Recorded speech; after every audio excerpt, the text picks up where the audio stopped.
I'm a trendsetter, up squasher, band-deaded, band-getting, top shotter, pan-sagging gang member, from rock bottom, the thread-winning waist ritter. These bitches love me cause they know that I'm a trendsetter, up squasher, band-deaded, band-getting, top shotter, pan-sagging gang member, from rock bottom, the thread-winning waist ritter. These bitches love me cause they know that I'm a live to the bank with a man, damn hot, yeah, and turn a stone face to a mansion. Get taxa up, pussy like Phantom. Catch him at the crib, make him sit Chris Hansen, yeah. Addicted better prey, I ain't no predator. Yeah, I'm addicted to the sound of cash registers, yeah. I'm a coming round like predators. I cap cut pussies out of frame like an editor. Down here in bikini, where operas go Houdini. You would think we press into the way that we've been leaning. She go sucking, rub me up just like a genie. I'm a Virgil off the white line, Charlie Sheen. Now these bitches getting moister and bullets heading critical. He's sweating like an oyster and left him looking clinical. Now Squiddy got a pointer, he'll tell you what he finna do is catch her up. Pussy stretch him out like a syllable. I'm a trendsetter, up squasher, band-getting, top shotter, pan-sagging gang member, from rock bottom, the thread-winning waist ritter. These bitches love me cause they know that I'm a trendsetter, up squasher, band-getting, top shotter, pan-sagging gang member, from rock bottom, the thread-winning waist ritter. These bitches love me cause they know that I'm a... They love me cause I know that I'm the trend-setting, ink-jetting, wop-spinning, scheme-setting, lamb-wetting, fucking six-limb kingpin from rock bottom. You wanted the fucking solo, there's the solo, straight from bikini. What are we thinking, swags? Army boy, that shit was fucking gas. We're gonna turn this shit to a fucking mosh pit. Army boy, it is the fucking gas, indeed, isn't it? Y'all thought I wasn't going to do a show today, didn't ya? Well, in case you guys didn't get the memo, Sundays are now the night for Tales from the Dork Side. It just works better because I found myself sticking to 4-hour shows on Mondays, and also every Tuesday, we have to get up early and watch a movie on Blue Collar Losers channel. So it's one of them things, you know, you got to get like 6 hours of sleep to wake up to watch The Quick and the Dead early in the morning the next day. It's weird. So I didn't want to make everyone have to do that. Also, the occasional Monday night after MMM is still open. So I thought, you know, just switch Sundays and Mondays. Maybe do the occasional Stupenzocast on Mondays. Shout out to the chat. We got Blue Collar here. Nix is here. Black Lives, Black Knives is here. I think Vex is also here listening while editing. That's what I was told. But yeah, guys, I mean, I didn't think I was going live today either. Blue Collar Loser already having fun. Not 6 assholes talking over each other. Yeah. The other thing is I could talk enough for 6 people. That's the thing. Also, I don't want to make anybody have to watch this. Now, me and Megan, you remember Megan, we get in the Discord every once in a while and we like to watch trash. And, you know, as soon as we found out Milf Manor season 2 was coming out, we were excited because we did like season 1. It is awful. And, you know, we were addicted to it. It was atrocious. It was hideous. It was cringe inducing. And we just got done watching a bunch of episodes in a row. I think 3 was the maximum we could stomach. There's currently 6 episodes out. By the time we got to episode 3, I was like, I think I'm at cringe overload. Now, Emperor Jay Goodwin, he made up an interesting point. He said about Milf Manor when I was telling everybody, hey, I'm watching the show. It's fucking terrible. Emperor Jay said specifically, he said, Milf Manor. Oh, sorry, this is Hostman. Hostman said this. Ziggs, my apologies. Milf Manor just seems boring once the initial disgust wears off. It's probably more droll than even the most formulaic reality show. Hard no. The thing about the show is the disgust never stops. It never lets up. In fact, it keeps getting worse and worse the more you watch. And I think we thought season 2 was going to be more reserved. I think we're mistaken here. Season 2 is already seeming pretty crazy. Now, just a quick recap on the first season, in case you guys didn't know. I'm sure you heard. We talked about it a bunch last year on the show. Dorkside, various other. I think I put it on my number 1 worst of the of last year, top 3 2023. Pretty sure I put it up there. Yes, please be safe, blue collar loser. Listen to Nix. Stop driving around like a drunken maniac all the time. Or just like a sober maniac. I don't know. Hopefully you don't have a car full of Mexican men that you make listen to this against their will. If they want to put on some tunes, let them listen to some stuff. It's a good idea. But yeah, season 1 of Milf Manor was quite a thing. You had a bunch of MILFs, and they're looking to date young men, and they bring their son along to the dating pool, and that's the dating pool, like all these other MILFs, other sons. So, a bunch of MILFs and their sons all trying to, date each other. It's awkward trying to pick up chicks next to your mom, It's awkward dating a woman your mother's age, knowing that your mother is like telling you, hey, you probably shouldn't be with that woman because she's a catty bitch. It's not a good idea. But this season seemed like they had toned it down. They're like, hey, there was too much incestuous vibes with the first season. So we're going to do something a little different. And I appreciate them for this. I like them not just rehashing the same formula, changing it up a bit. Spoilers at the end of the first episode. Yeah, the big reveal. We have a bunch of young lads and a bunch of MILFs. There's no relation whatsoever between the MILFs and the young studs. They're all strangers, but it gets complicated because the young lads, their single fathers show up.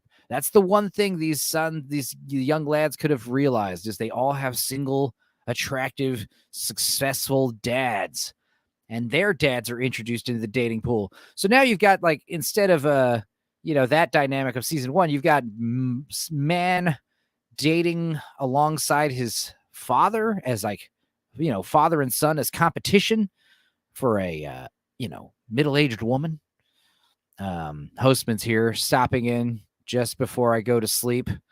Well, come back tomorrow and catch the recap. We're going to recap the first 3 episodes. I don't think it's going to be too long. I'm not going to do like a EFAP. I hope this isn't a 10-hour stream. Could you imagine if I just streamed all the way until it's time to get on Blue Collar Losers channel and watch the Prestige? That'd be funny. I could do it. I don't want to, though. I actually am hoping to talk about these 3 episodes in about an hour, maybe an hour and a half, and hopefully get to play some video games or something, or make a snack.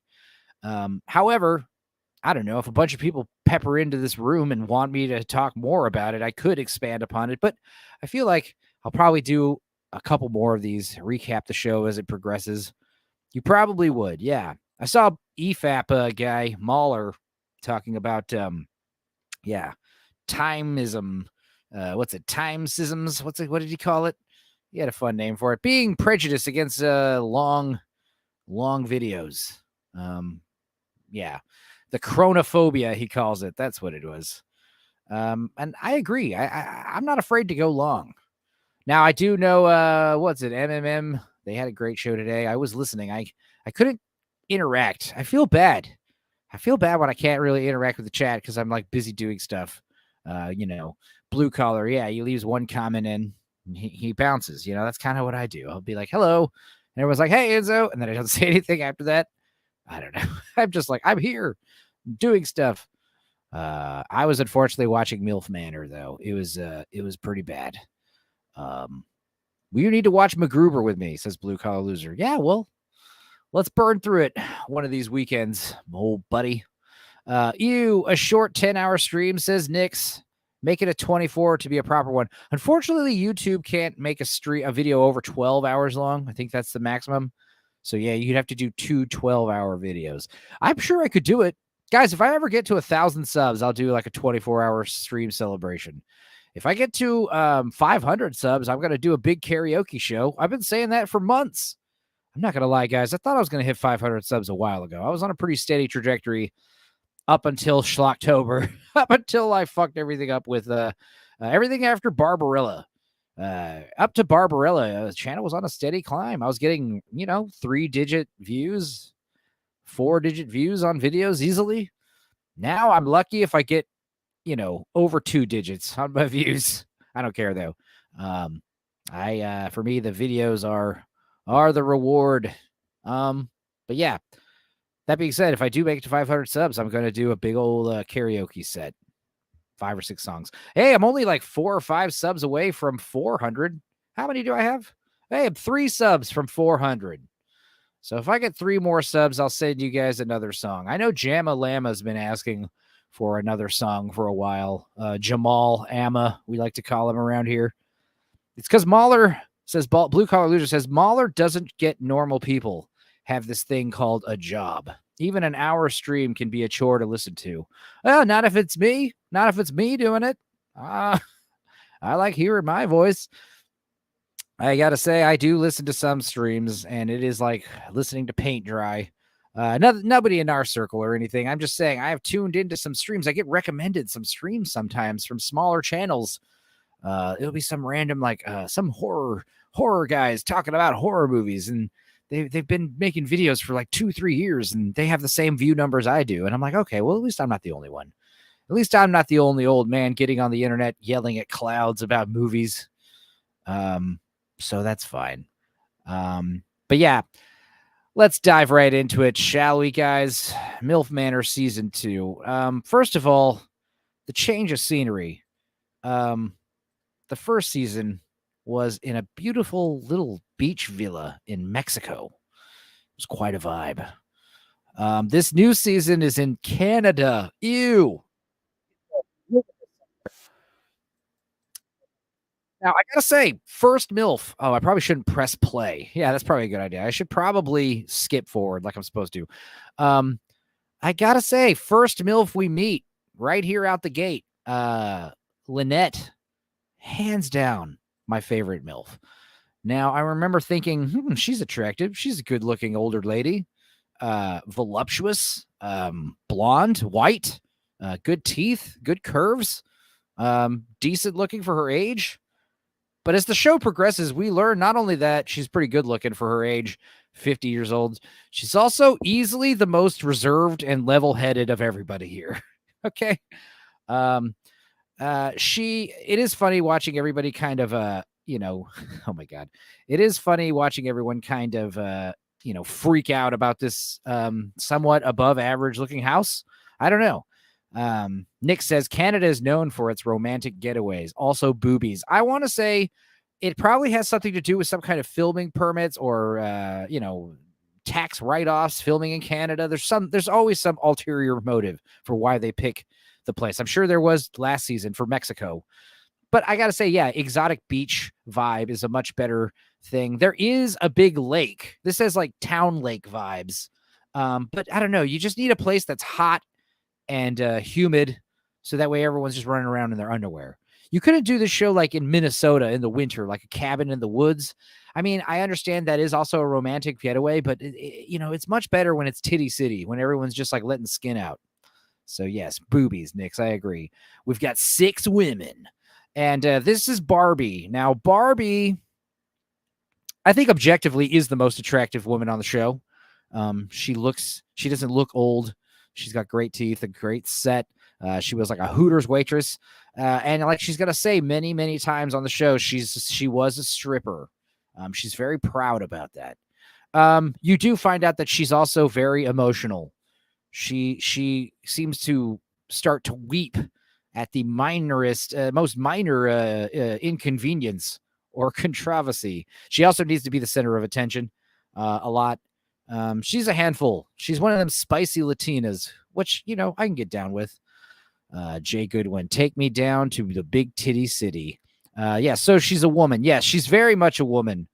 Some of these bitches are way more louder than the others, though, I gotta say. And some of these ladies are a bit more attractive than the others, I gotta say.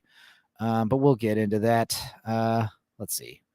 Got let's see what I've said. A beautiful lake where you can have jet skis and stuff. It doesn't look very hot though. It looks temperate. It looks like it's a nice 70 degrees or something, maybe 80. You want it to be sweltering. You want people sweaty. You want tempers flaring. You want the alcohol to have like extra effect on people. You want people getting dehydrated. You want it hot and steamy. So next time, do like the Caribbean. Or just do it in Florida. I don't know, somewhere like that. Also, RIP to all these quadruple vaccinated Canadians. That's kind of sad, knowing that all these people probably had to get all their booster shots to be on the show or work on the show. People behind the camera as well. Actually, Andrew, good morning, Mr. Fellow. How's it going? Hope you're doing well. Jay Goodwin, I love how all the catty women measure each other up when they first introduce to each other, fighting out the hierarchy. Oh yeah, right away. You're gonna see how funny it is. Wait, 30 seconds. Oh, this is a big recap. I see. Okay, let's skip ahead to the actual show. Holy shit. Yeah, they're gonna show all right, Milf Manor 2. Yeah. This is where the actual show starts. Okay, back to us. Now, this is the first lady that we meet. Jamie, 51, dance instructor. Now, a huge red flag. She likes to call herself Sparkle. She wants everyone to call herself Sparkle because she sparkles. She's just this. Yeah, no, I don't like it.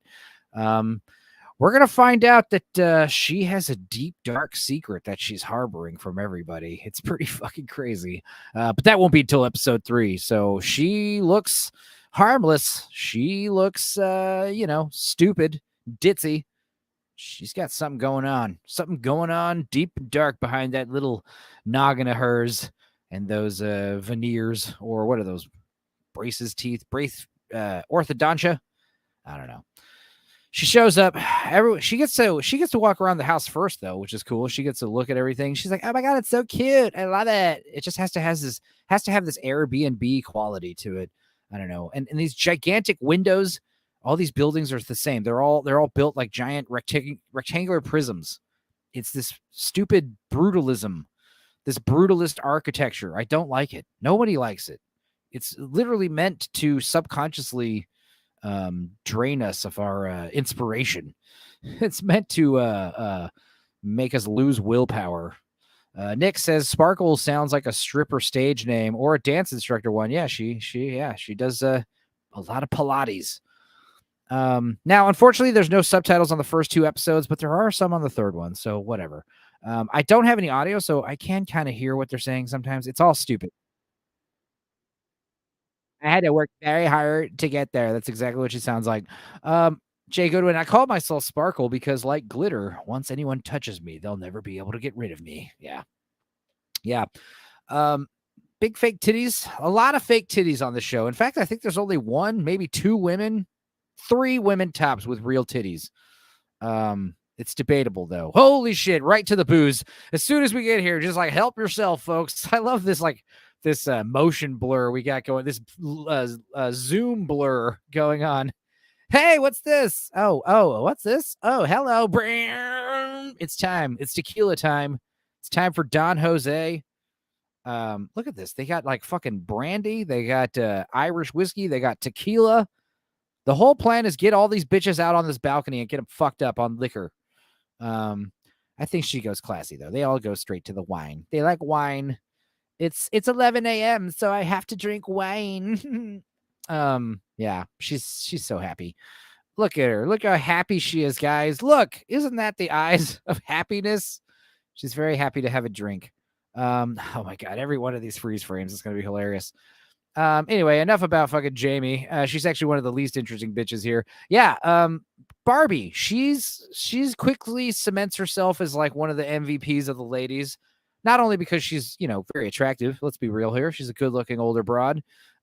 She's very loud. She's very she's like wants to be the center of attention because she usually is the center of attention because she's got nice titties. Desperately seeking real titties, says Black Lives Are Black Knives. Yeah, I mean, it's not that I love real titties more than fake ones. I do. But it's also just like the stigma of fake titties, like it shows that not only do you have these like image issues that you're willing to like, do cosmetic surgery for, but also the fact that like, it seems like a waste of money. Like, I don't know. Just seems like either your dad bought them for you when you were younger or this girl seems like her dad bought them for her.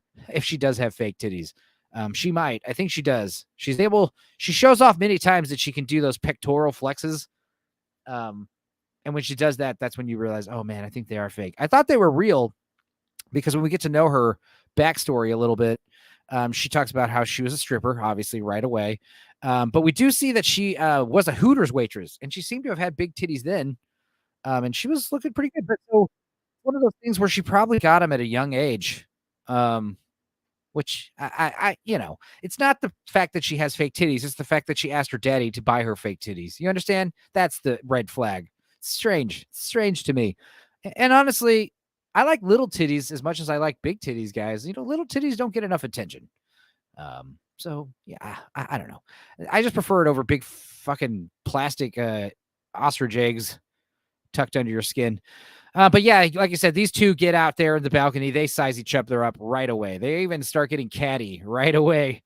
Like, oh yeah, like I think she's looking at her, and at one point, Barbie's looking at Jamie, like kind of checking her out, and Jamie says, "Yeah, I work out. I work for it. I work out. I'm an instructor. Oh my god." And they're both being very nice. Oh yeah, this is where we see her young. I mean, damn, it's a good-looking young lady. Midvale, Utah. Holy shit. Yeah, good-looking younger lady, good-looking older lady too. But yeah, Barbie kind of is going to be the MVP of the show. I can tell just by how much drama she's getting involved in already. Yeah, one, Black Lives Matter. Totally. Black lives or black knives. That's what I meant to say. I didn't mean to say Black Lives Matter. Yeah. We've got let's get them all to get drunk. Let's get them out, get drunk in the sun. Now, Lady 3 here, whatever her name is, Su Young. Su Young was the Chinese lady on the first season. This is a Vietnamese woman. I think she's the oldest lady on the show. She's 60 years old, 59. Now, this is what I'm talking about. Big fake ostrich eggs tucked in your chest. It's like she's got these and her face look brand new. Everything else looks all weathered and saggy and leathery. She does have a very tight waist, though. I'll give her that. She's got a great tiny figure. She looks like she weighs the least out of all these ladies. A big red flag for me, though. She walks into the house and looks like she's about to start weeping. It's insane. It's just an average house. Holy shit. Who does that look like? That looks like the main star from Surf Ninjas. What's his name, right? Doesn't it? I'm not trying to, I'm just saying she looks like, what's his name? Eddie Reyes Jr. That's who she looks like. That's exactly who she looks like. Eddie Reyes. That was a good guy. I wish he got more roles growing up. Eddie Reyes Jr. He was a little handsome little kung fu guy. Yeah, holy shit, she does. I know. I call him like I see him, folks. She looks better now than she did as a the 105-pound chick, says Blue Collar Loser, with 35-pound boobs is a turnoff. I mean, I wouldn't say they're 35 pounds, maybe 30 ounces. Jay Goodwin says, didn't I see her in a pic from Vietnam running across a bridge? Yeah, probably. Yeah, she does talk about how she did flee Vietnam during the war. Her parents did. So she does have this appreciation for the finer things in the Western world. You got to give her credit for that. And like I said, dude, that's quite a figure for a 60-year-old lady, even though she probably spent a lot of money on it. But yeah, look at that tight waist. That is quite a waist. So like I said, the featherweight of the tournament here. Some of these ladies are kind of big on the big side in a good way, though. Now let me catch up to you, ladies. It's also baffling, like the glasses these people choose for their beverages. I don't know. Drink some wine, drink some highballs, some whiskey. Starting to look all sloshed already. All right, now this bitch, Crystal, makeup artist. Now, I like Crystal. I want to like Crystal, but she is, as we watch the later episodes, she does kind of fall into stereotypical qualities of a loud, voluptuous black woman. Now, she does have a banging body for her age and size. I mean, she's got some big old cans. What can I say? Huge, voluptuous lips. She insists on wearing gigantic hoop earrings, though, wherever she is, though. That is something that is, I assume, culturally, something she's used to doing. Crystal is a fucking riot. She is straight up catty and keeps trying to convince herself she's hotter than the rest. Oh yeah, she does. She got the DDs and the DSLs as Black Lives, and Vex is damn sure au natural. Oh God. Yeah, this woman, she seems au natural. So that's points for that. I think this is the second real set of titties in the show. Hooters girl, Barbie, she's the third pair of titties that might be real, but I'm thinking no. I think there's only 2 real sets in this entire show, which is disappointing to say the least. And obviously they're my top favorite girls. Yeah, I don't know. Just she walks in with her fucking nails. I mean, yeah, I don't know. I don't want to be attracted to a woman like this, but God damn it, I kind of am. What am I going to say? Yeah, Barbie and Crystal so far. They're kind of stealing the show right out the gate. Drinking wine, being loud, having fun, smiles all around, she's got they all got baby mama, baby daddy drama. Her drama is actually a little sad because she has 3 sons and one of them passed away in a shooting about 2 years prior to this. I'm not going to say, what the guy looked like, but we all have an idea. Trying to rob her son, some guy trying to rob her son and his friend, and both her son and his friend were killed in some kind of carjacking. It's very sad. Feel sorry for this lady. I would I would help her forget her grief if you catch my drift. I'm sorry. I need a skin tight suit to accentuate this gut, says Jay Goodwin. Hey, honestly, some women pull off the fupa. All right. I don't mind it. I think it's hot. If you have huge titties. Blue collar. My ex had a friend with a BBL. I asked how does she use the bathroom? Jay Goodwin. Season 1 had a woman who lost her daughter and then said she was doing this in honor of her daughter. That is true. And Nick says, with those nails, she's so happy there's a Vietnamese here. Yeah, she is. Let's see. Very sad about her son. There is an awkward moment where they give her a fucking weird hug. It's kind of strange. And what's funny is like the Crystal's telling the sad story. This is where I got my first red flag with Barbie. She's very funny and bubbly and attractive. But the first thing that I noticed, as soon as Crystal starts letting it out that her son is dying or died, passed away, she looks like she's going to start crying just hearing this. Like a woman that emotional. I mean, like Nick said, like, yeah, emotional is womanly, but I mean, that emotional, you're in for a roller coaster. Them spicy Latinas, they get crazy. But there's an awkward moment where Asian lady gives her the most awkward pat on the back. Like, I'm sorry to hear that. It's kind of weird. All right. Milf number 5.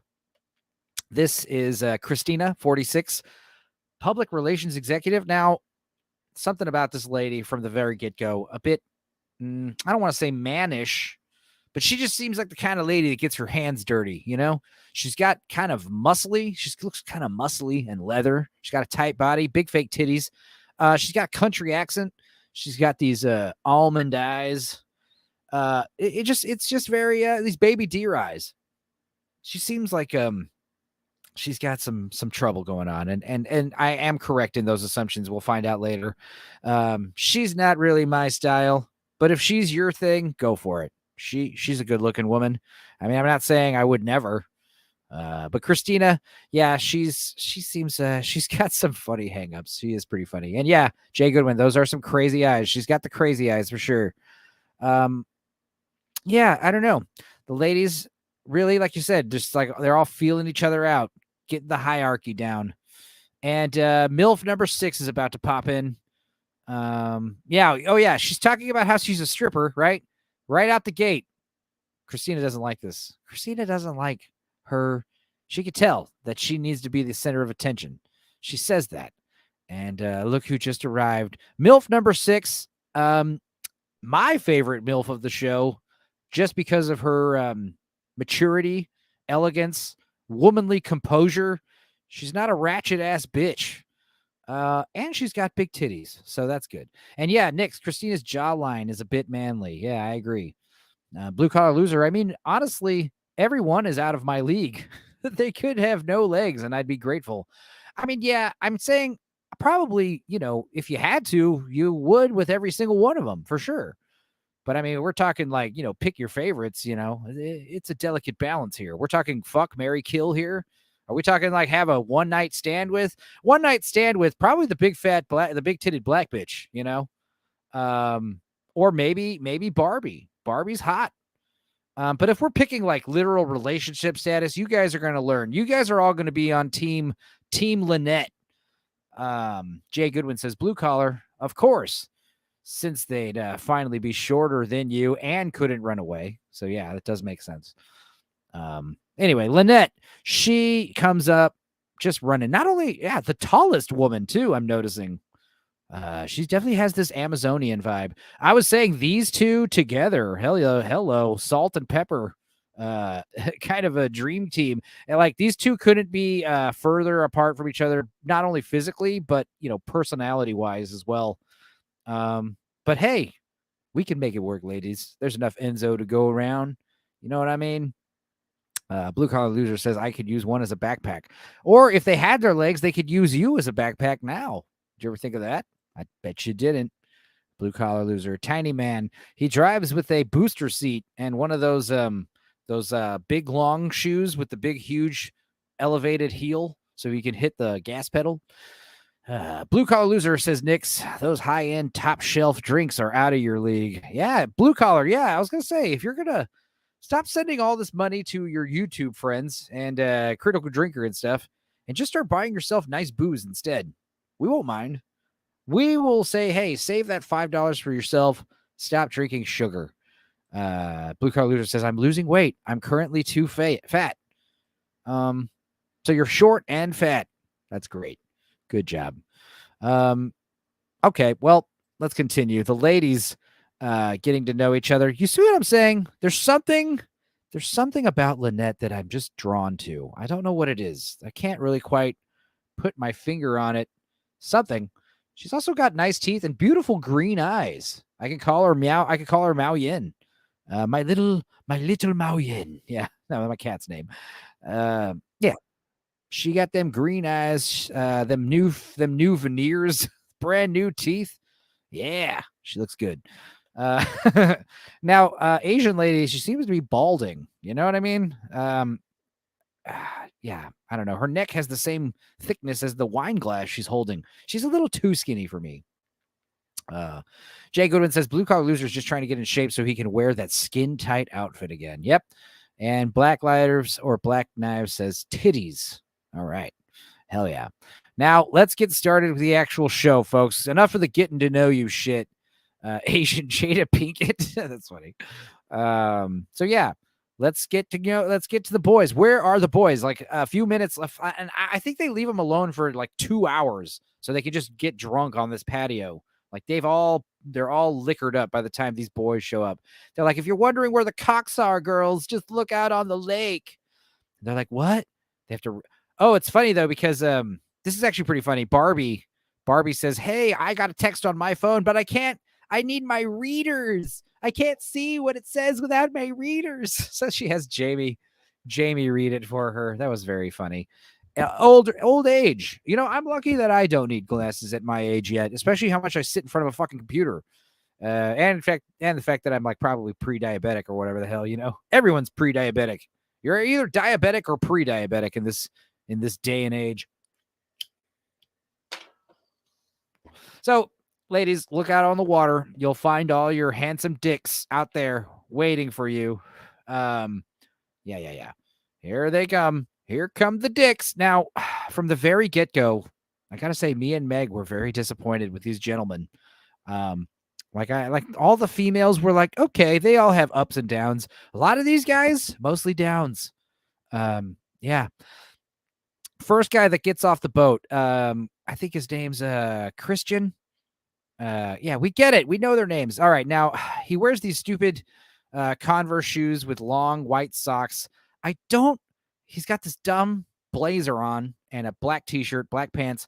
I don't like the way suits are tailored nowadays. I don't like it. I don't like the skinny legs, the skinny arms. They're not tailored properly. You know, like they're not made. Like if you started wrestling with this guy, like his pants would rip, his shirt, his jacket would rip. There's no room for mobility here. If you look at old 50s suits, you know, the way they were tailored, a little baggy, the way they would hang and accentuate the form. Yeah, I don't know. I gotta say though, it's kind of sad though, because this guy is like one of the only dudes that he's an MMA fighter, you know? It's like Sammy said, this guy gets paid to get punched in the head. That's not a good look. Blue collar loser. Honestly, being drunk relates to your BMI. So when you drop 30 pounds, you get drunk faster. It's a win-win. Yeah. Also, when your alcoholic liver is really fucked up, you get sensitive to alcohol too. You can have like a couple drinks and get drunk. It's pretty fun.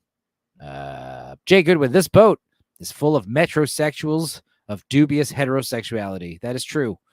Black Lives or Black Knives says they look like suits for gay people. I agree. And Nick says it's like it's not even his suit. It ain't saying he stole it. I ain't saying he stole it. But yeah, I feel like one of the producers was like, no, you can't wear that. Just put this shit on. We got something kind of in your size. What sucks is like, yeah, people get tailored suits, like expensive tailored suits to look like this. I don't like this, the way they look. You got to say, he's got some nice eyes. He's got some nice green eyes, some dreamy eyes. I'd imagine ladies might like this. He's got a good smile, handsome jaw. He's a masculine man who gets into fights. So he's got that. He's from Kentucky, though, I'm afraid to say. So I'm sorry to say. Second number guy. It is cool to be the first guy off the boat. All the ladies checking you out, touching you, grabbing you, you know, hey, sure. They're all laughing. We're going to do nasty things to him. Woo. Now guy number two, very disappointing. Joey. First of all, Joey, 21, event promoter. That basically means I'm a fucking glorified middleman. I'm broke and I try to basically, get a cut of money that is supposed to transactionally be between a band or performer and a venue. Somehow I try to be entitled to 10% because I made a fucking phone call and sent out an email sometime. It's stupid. Event promoters, a lot of them, a bunch of lazy, entitled pricks. Some of them I work with, they're hardworking dudes, but a lot of them, just a bunch of damn snakes. They do nothing that a band can't do themselves.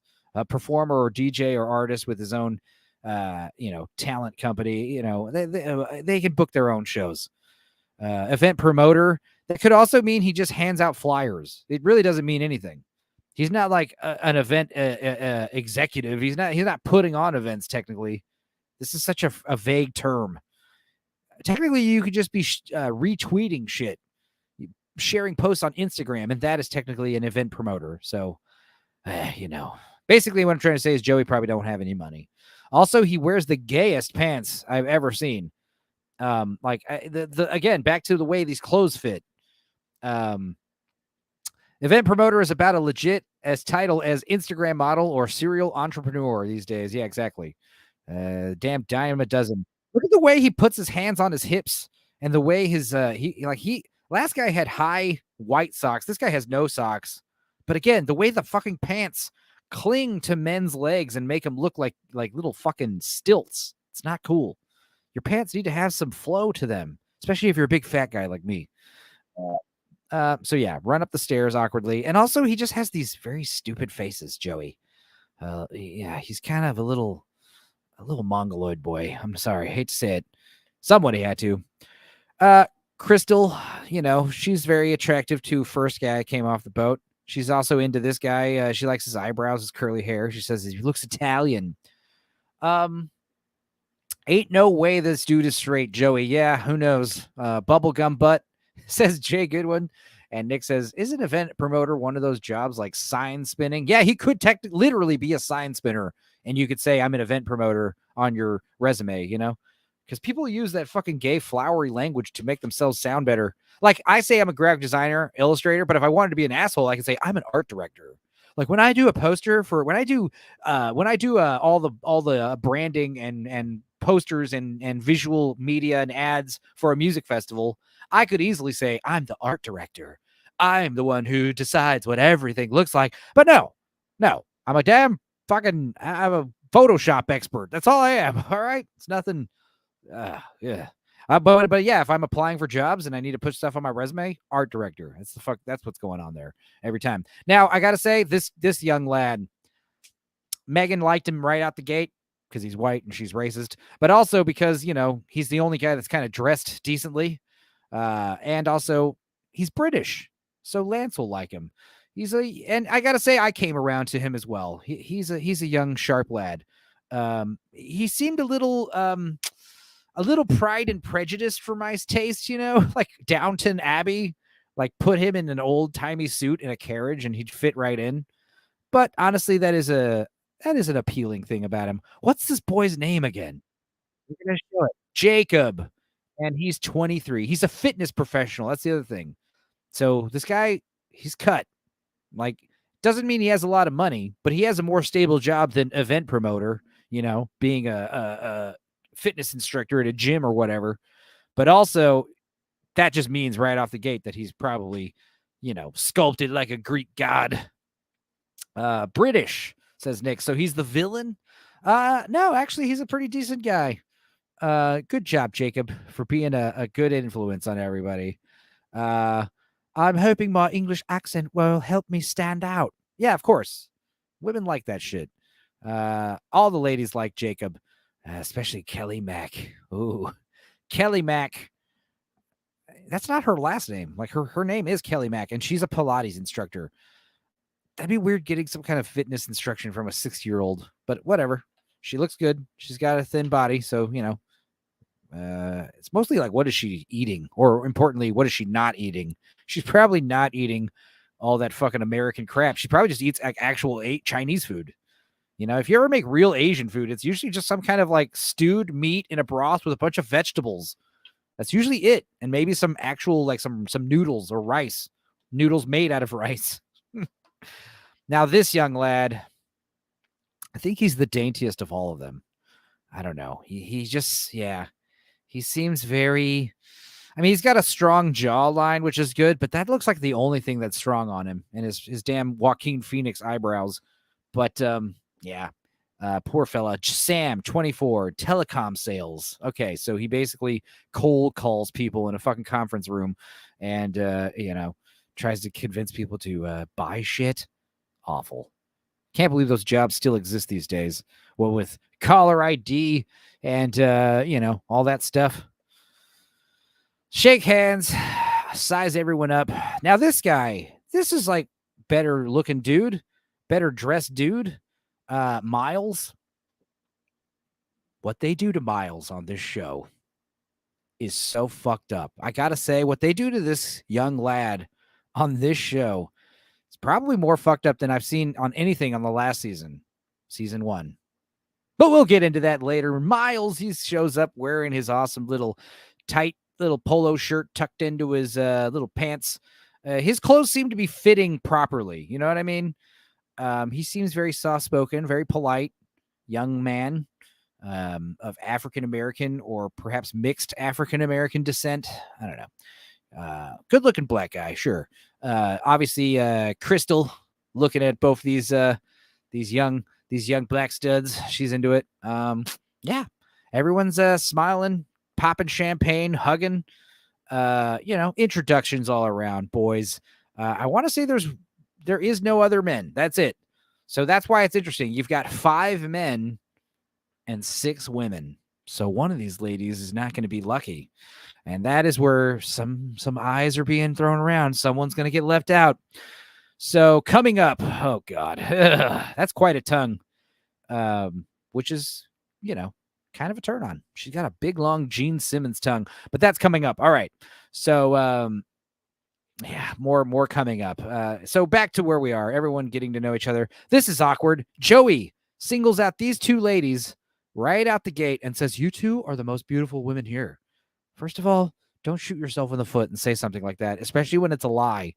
Second of all, women don't really like competing with each other. So when you say something like that, you say, "Hey, you 2 ladies are so beautiful." That's all you have to say. You don't say, "You 2 ladies are the most beautiful here." I feel like he's going to say, "All right, now what I want you to do is take your titties out and start a blowjob contest, and we'll see who's the prettiest of everybody. I don't know what to say here. It's just strange. It makes everyone feel awkward. But for some reason, I think that she's being sarcastic when she says, "Oh wow, you're very mature. Oh wow, I like that." We find out that she's actually being serious. She actually is into this guy all of a sudden. I thought she was joking with him. It's very strange. So Barbie needs to be the center of attention. She comes and sits on his lap right in front of her. Christina does not like that. She does not like being slighted in front of her gentleman suitor, Adam Gray, not Gary. Jesus, Mary, and Buddha. I know. Don't worry. I'm not going to talk about this for 5 or 6 hours or anything like that. We're already almost through with the first episode. And that was like 15, 20 minutes of introductory stuff before I started. So I'm hoping we'll be done around the 90-minute mark. This Stupenzocast on a lovely Monday evening. Also, tomorrow at 11 a.m. Central Standard Time, Blue Collar Losers channel, we're going to watch The Prestige. We're kicking off Gemini season, so we're going to watch some cool movies about twins.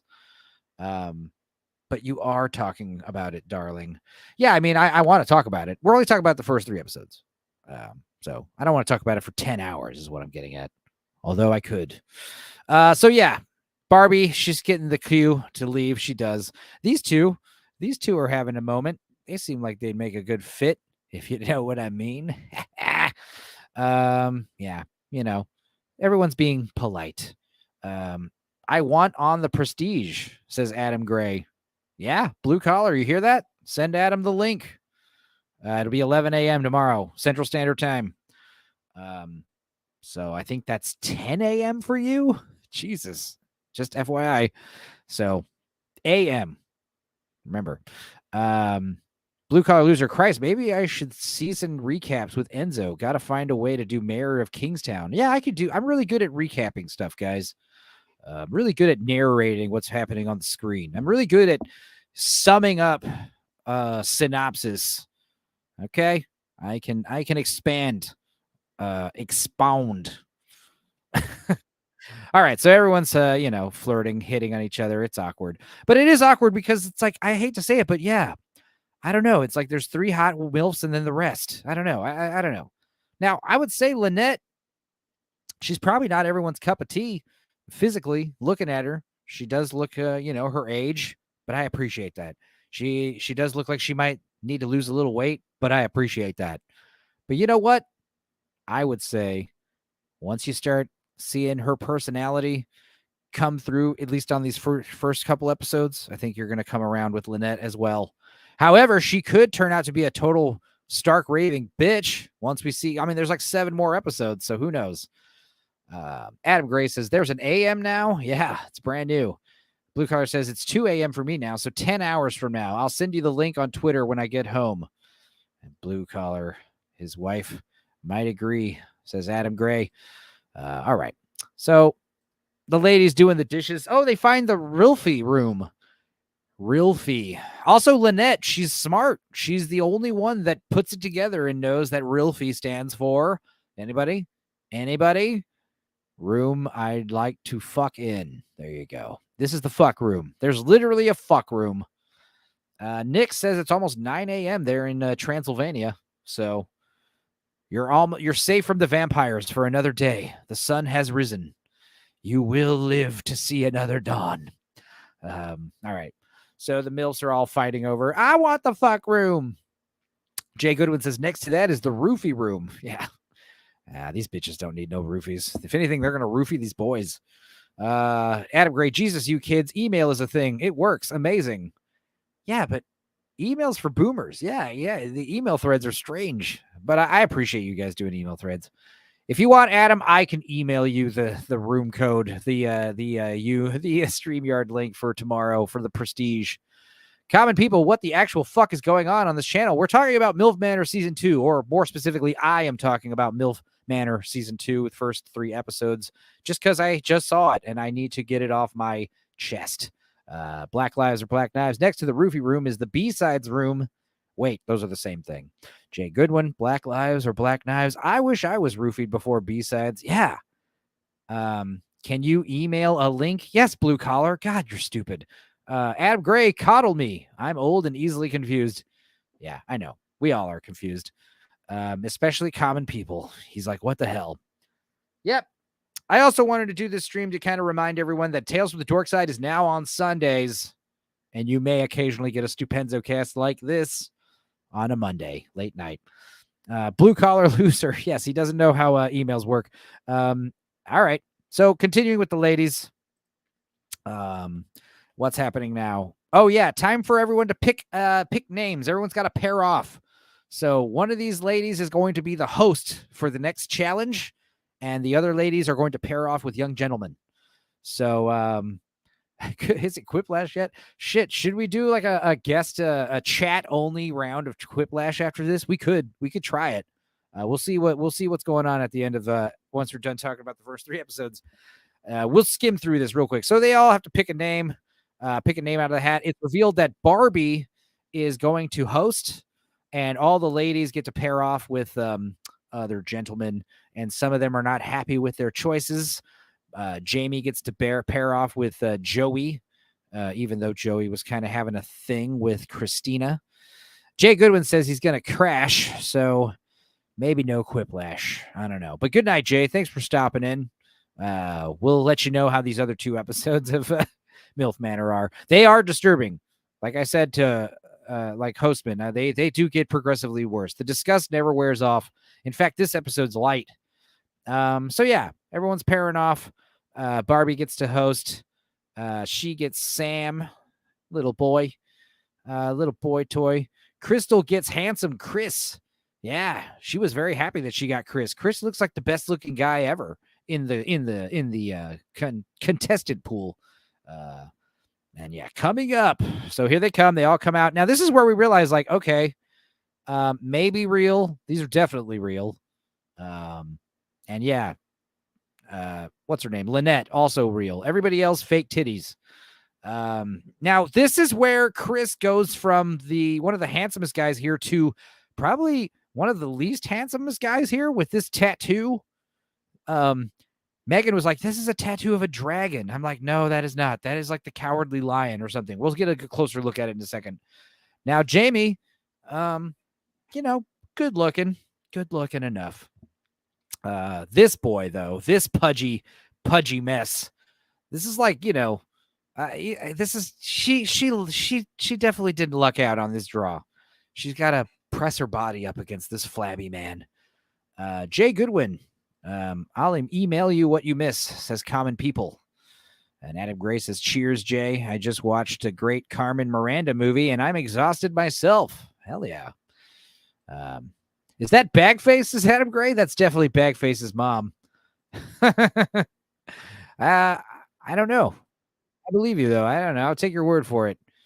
Now, I like how Barbie has her readers on this time. She remembered to bring her readers so she can read what the hell's going on. Also, the other thing that's so stupid about this episode is there's fucking Canadian flag. There's Canadian maple leaf icons on everything. You got it on the fucking boys' underwear. You got it on every card, every piece of promotional material. Adam Gray says Mrs. Bagface is hot. Okay.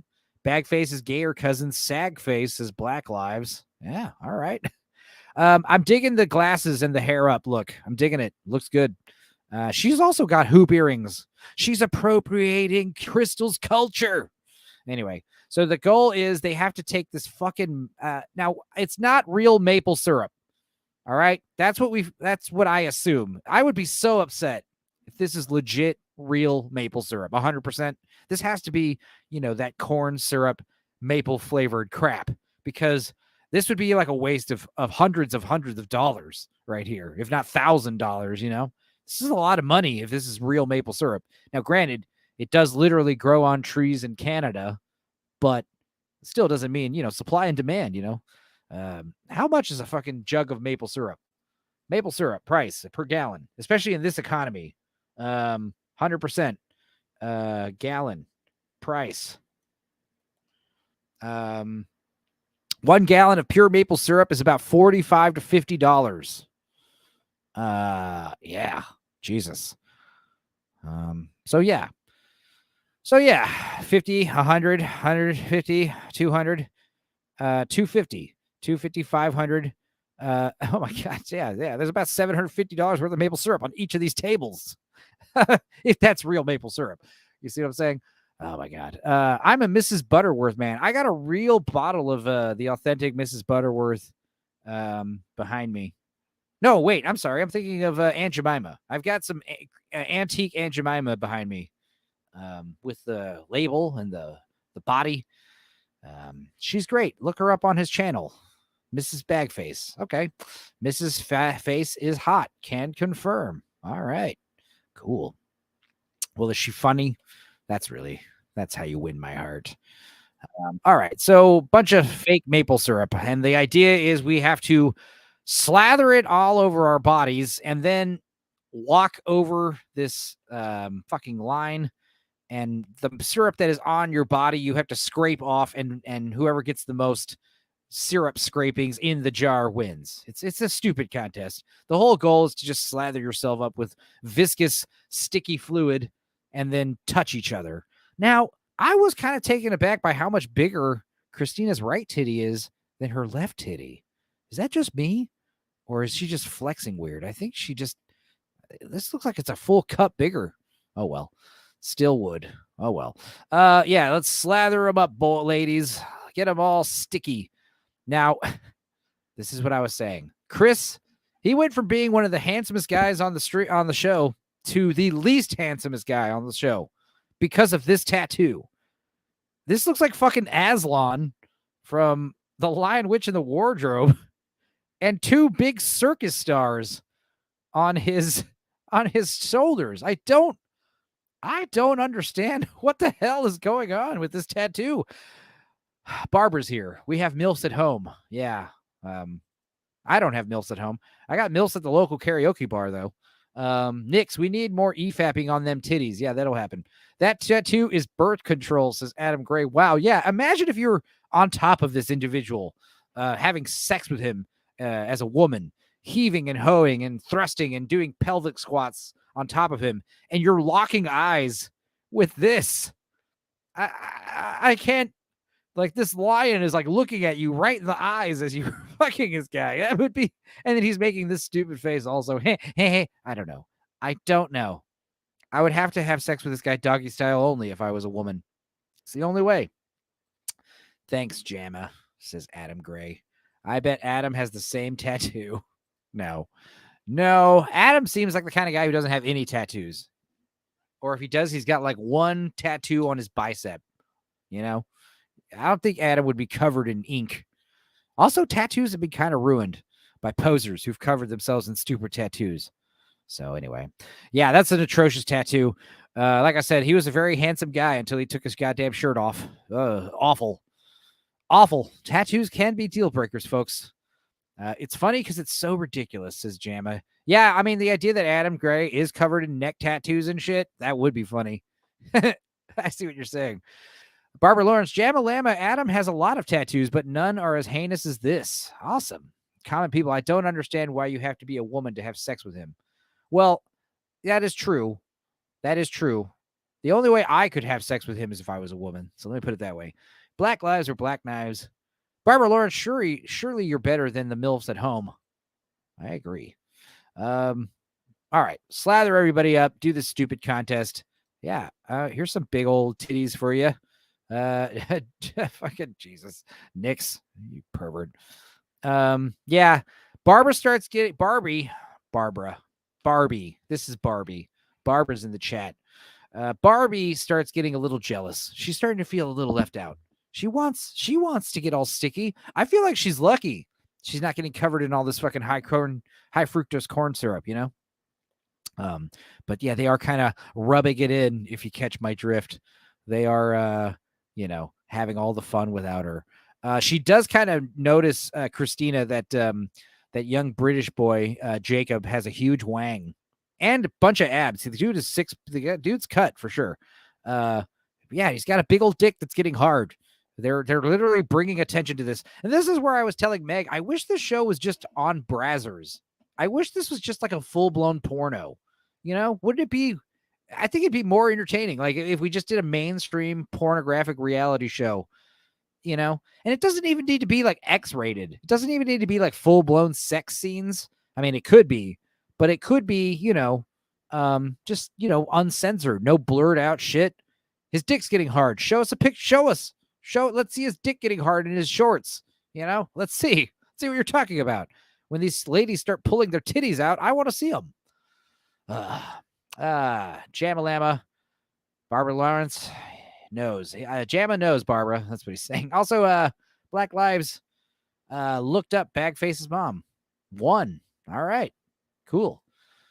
Barbara Lawrence, he's fully sleeved. Adam, wow. And he's the most badass Bob Ross tattoo. He has the most badass Bob Ross tattoo you will ever see. Wow. I'll be damned. Common people, I have 2 girls' names tattooed on my rear and a misspelled one. I know, shock. Me misspelling something. Well, Jim Dowell, one of those Bob Ross prison tattoos. Done the old-fashioned way? Yeah, that'd be great. All right. So, like I said, Barbie's getting a little jealous watching these ladies get manhandled, and she insists on starting to lick everybody. She licks this guy's nose, and he tries to kiss her. She then, look at this look, as she grabs this guy's penis, and she proceeds to lick her fingers. I mean, now, this lady here acts like she isn't enraged by that, but she is. We do find out that she does not like how Barbie must be the center of attention. But can you blame her? Everyone else is getting to rub all these washboard abs. Barbie's feeling left out. Black Lives. Common people, your mom and your cousin. Oh, my God. Adam Gray. Jim Dow, there are no accidents, only happy hepatitis B. I agree. Now, I got to say, I don't like how the syrup is all cloudy when it gets in the second jar. It's probably full of hair and shit. I was joking how funny it would be if, imagine how funny it would be if these ladies and gents came out, right? And they're wondering what the hell's going on. And they go out and they see a bunch of fucking jars of syrup. And they're like, oh, I see what we got to do. We got to rub a bunch of syrup on ourselves. And they read the card. It's like, no, first one to chug a whole jug of syrup wins, Super Trooper style. First person to down all the syrup, drink it all. Dare you. That'd be awesome. The show has a case of happy titties B. I agree. Probably yeast making it cloudy, says Jim. Yeah, and sweat. Common people, Black Lives or Black Knives. Okay, you're the same as the names. Related to me. You know too much. One night with you guys. Oh, wait. I'm pressing play. I shouldn't be doing that. I should be skipping. Right. I forget. Now, this is where Christina actually has a pretty good idea, and it doesn't really pay off. But if she had thought of this earlier, or if any of these other bigger titted women thought of this, they would have won easily. But yeah, just press the girls together, fill them up with honey, and run your ass over there. But anyway, the contest is over, and these two win. Now, obviously, they win. I mean, look at all the folds and curves this woman could hold. All that syrup. This guy looks like he's having a real good time. Now, honestly, even though this woman Christina Crystal is a big crazy bitch, stereotypical black woman. What do we call these? Black men call stereotypical black women German shepherds for some reason. I don't know why, but it's what they call them. Whenever there's a black fella and he's saying, oh, there's this black lady I was dating, she was a straight German shepherd. That means she was doing all the stereotypical black lady things, being loud, being aggressive, being, bombastic, all that stuff. Trifling. I don't know why they call them German shepherds, but I need to look into that. Jamalama. So gross. I'm off just popping in. Night, folks. All right. Thanks, Jamma. Appreciate you. Amaranth Ale Brewery, says Adam Gray.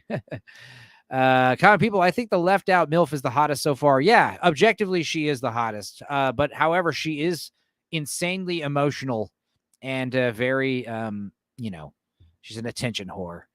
And obviously Crystal does not like that from the get-go. So good night, Jamma. You have a good night, buddy. Thanks for stopping in. Now let's see what these two are going to do for their victory dance. I think they go out on a date, but also the host, Barbie, she is told that she is hosting, and her reward for hosting, she gets to go on a date too. She gets to pick any one of these hot studs for a date, and she chooses. Who does she choose? Who does she choose? She chooses British boy, handsome, big 6-pack ab British boy. Now, Christina, she's a good she's not too upset about it because she already has a thing going on with flabby titty boy Joey. So good for her. She takes her loss in stride. Now, coming up, they go on a fancy date to some stupid overpriced restaurant with an obvious they them waitress covered in fucking traditional barbershop tattoos. Yeah, I don't know. The idea is, who cares what they're eating? They're here to get drunk and start shit. And it gets really bad because homegirl tells Chris that she found him the most attractive at the beginning. And both of these guys do the fucked up thing, and they both tell her, Barbie, that they thought Barbie was the most attractive. So, you've got Crystal over here feeling like chopped liver. That is not the thing, guys. If one of these dudes says it first, you say, hey, yeah, both you ladies. Yeah, of course, both you ladies, right up my alley. That's how you say it. And in my case, it's actually true. Like I said, trouble. Both of these women are trouble. But I got to say, Barbie's the hottest. Crystal, she's doing something for me, even though I don't want her to. But I got to say, Lynette takes the cake. Lynette. But those three MILFs, yeah, the three of them together. Oh, there you go. Anyway, let's get back to trifling. The cattiness is starting right off the bat from these two. Meanwhile, back at the Milf Manor. Meanwhile, at Milf Manor. That's so funny. Yeah, I love you, Enzo, but I'm out. No worries, Adam Gray. This is an acquired taste, but it is funny. I was organizing music, but now you got me invested in this shit show and this TV show. Yeah, we did talk about season 1 last year, so this is on brand, guys. I don't want you guys to be shocked that I'm talking about Milf Manor. You know my affinity for Hallmark and Lifetime and trash TV. It's true. Speaking of which, I'm going to recommend a really good romantic movie on Tuesday's Nielsen report. Nielsen ratings. It was actually a very charming little movie. I'll tell you what it was. It was called Rye Lane, starring 2 African Americans in London. Sorry, they're not African Americans. They're black people in London, and they're in love, or they fall in love. It was a sweet movie. I recommend it. I'll talk about it more in detail on Tuesday. But it definitely had like professional looking Lifetime movie vibes. It was one of those movies where at the end you're like, shouting with your fist in the air, like, kiss her, come on, kiss her. And then he kisses her and you're like, hell yeah. It was good. I liked it. Anyway, Christina, all the ladies and the other MILFs and the other studs, they are left alone at the manor, feeling a little bored. And Christina, with her one boobie bigger than the other, gets a little frisky idea. She's going to go out to the hot tub in her jacuzzi swimwear with 2 glasses and a bottle of champagne or wine, whatever. And she's got an idea. She just goes straight up to Joey. Yo, handsome boy, come with me to the hot tub. Now, you know what I'm saying? Like, I'm not even into Christina, but a woman dressed like this coming up to you with 2 glasses of wine, like, hey, join me in the hot tub. What are you, fucking stupid? Yeah, yes. I wouldn't even change. I would just fucking get butt naked or strip down to my skivvies, my underwear, and just go straight in. So yeah, of course I'm gonna go in the hot tub with you. It's funny though, because as soon as he walks by, it's like they do the bro thing, high fives. Hell yeah, dude, good job. Yeah, that's very respectful. All right, I appreciate that. Fair sportsmanship. It's always good. It's always appreciated, right? Anyway, this is where shit gets weird, or weirder, I should say. Her flotation devices and herself basically come right out of the gate and say that she's into BDSM. That's like the first thing she says. BDSM, I'm into it. What about you? Like, holy shit. That does look like a cup bigger. Enzo must be a boob connoisseur. I am. I can recognize him right away. I size him up as soon as I see him. Ocular pat downs. She says she's into BDSM right away. And Joey says he's into biting butts. I don't know. That's like, it's just a strange thing. Now I gotta say, I've kind of come around to the Joey method, because he says the first thing he says, he doesn't ask her for a kiss. He says, "Hey, I want to bite your butt." No, seriously, I want to bite your butt. And she's laughing like, "Oh my God, what?" He's like, "I'm being serious. I want to bite your butt. I really want to bite it." And she's like, "No way. Get out of here." He's like, "I want to bite your butt. Like, please." She's like right now? Okay. And he's being totally serious. And like, it's one of them things where it's like, yeah, it's like asking for a kiss is probably a little bit more presumptuous. Asking for a bite butt, it's not like, "Hey, I want you to put your titties in my face." That's a little much. It's not like, "Hey, I don't want to," you do the butt bite first and then you go for the kiss. Because once she lets you bite your butt, it's pretty much in. Bite her tits first, at least, for fuck's sake. I don't know. The butt bite is playful enough. I think it's a good come on line, especially, drunk in a hot tub, obviously. It wouldn't work in a library or a restaurant, obviously. But yeah, of course, you bite her butt. She's really turned on by it. She says so. She says, "Oh man, it got me going down there." I didn't want to bring this up, but Barbie, she keeps bringing up the coochie tingles throughout this show. I don't want to give it too much oxygen, but yeah, she's trying to get that like hashtag going, coochie tingles, and I refuse to. But yeah, in her case, she did get the coochie tingles from the butt bite. Now it's straight to making out, like just straight up like elongated, drunken kissing in a hot tub. So safe to say they're hitting it off, right? Meanwhile, at the date, British boy is getting to, basically say, "Hey, yeah, you're right up my alley. You look great. You're a hot MILF. What's more to say?" And this girl, she kind of wins my heart. She wins my heart right here with this. She's like, "Are we vibing right now?" And she says this. Let's play some audio. Let's see if you could hear this. Ooh. Let's see. Open-minded as I. No, wait. No. The age gap is not. No, age gap. Nope. Wait. Now here we go. Here we go. This is where we're vibing. We're vibing. Are you getting a boner? Are you getting a boner? Definitely feel the same way. Yeah? 100%. Are we vibing? We're vibing. Are you getting a boner? Yeah. What do we do? All right. Are you getting a boner? In Ireland, we say fanny flutters. Now, here's the thing, boys, gentlemen, guys. If a woman looks you right in the eyes, like almost jokingly, and says, "Are you getting a boner?" Like, are we vibing? Yeah. Are you getting a boner? Are you? Are you? Let's see. Let me turn this audio off real good. I feel the same way. Are you getting a boner? Look at this look. She wants you to have a boner right now. You know what I mean? Bow chicka wow wow. Oof. Hey, Tommy, what up? Coochie sparkle. Right. This is the look where a woman tells you, "Hey, are you getting a boner right now?" Like she wants you to have a boner. This is where you look her dead in the eyes and without even blinking, you say, "I've had a boner this whole time, baby." That's what you look at her and say. You don't do this. You don't like awkwardly look off to the side and gulp and say, "Yeah." Don't do that. I mean, she might find that a little cute, but my answer was better. Trust me. All right. Take it from me. So yeah, what the hell do we do with these weird, I don't know, mothballs? What is that? Burrata cheese? I don't know. It's something they put in her drink. I want to say it's a lychee, but it looks too big. It's too big to be a cocktail onion. Is it a pickled egg? I don't know what it is, but they're trying to do a Lady and the Tramp thing, and it fails. The only answer is yes, says Tomby. Watch the moistness flow. Indeed. Yeah, Tommy's one of them military men. He knows what's up. Now, they're having a good time, and they start making out. Everyone's just being drunk and scandalous. And meanwhile, over here in this corner, not going too great. Because as we know, Chris is a MMA fighter, whatever the fuck that means. I don't know if he's professional or aspiring, but he basically tells her, like, "Look, I'm into MMA fighting. It's my favorite thing. I've even broken up with women because they weren't into it. They weren't into the fighting. They wanted me to do something else, and I said, fuck them."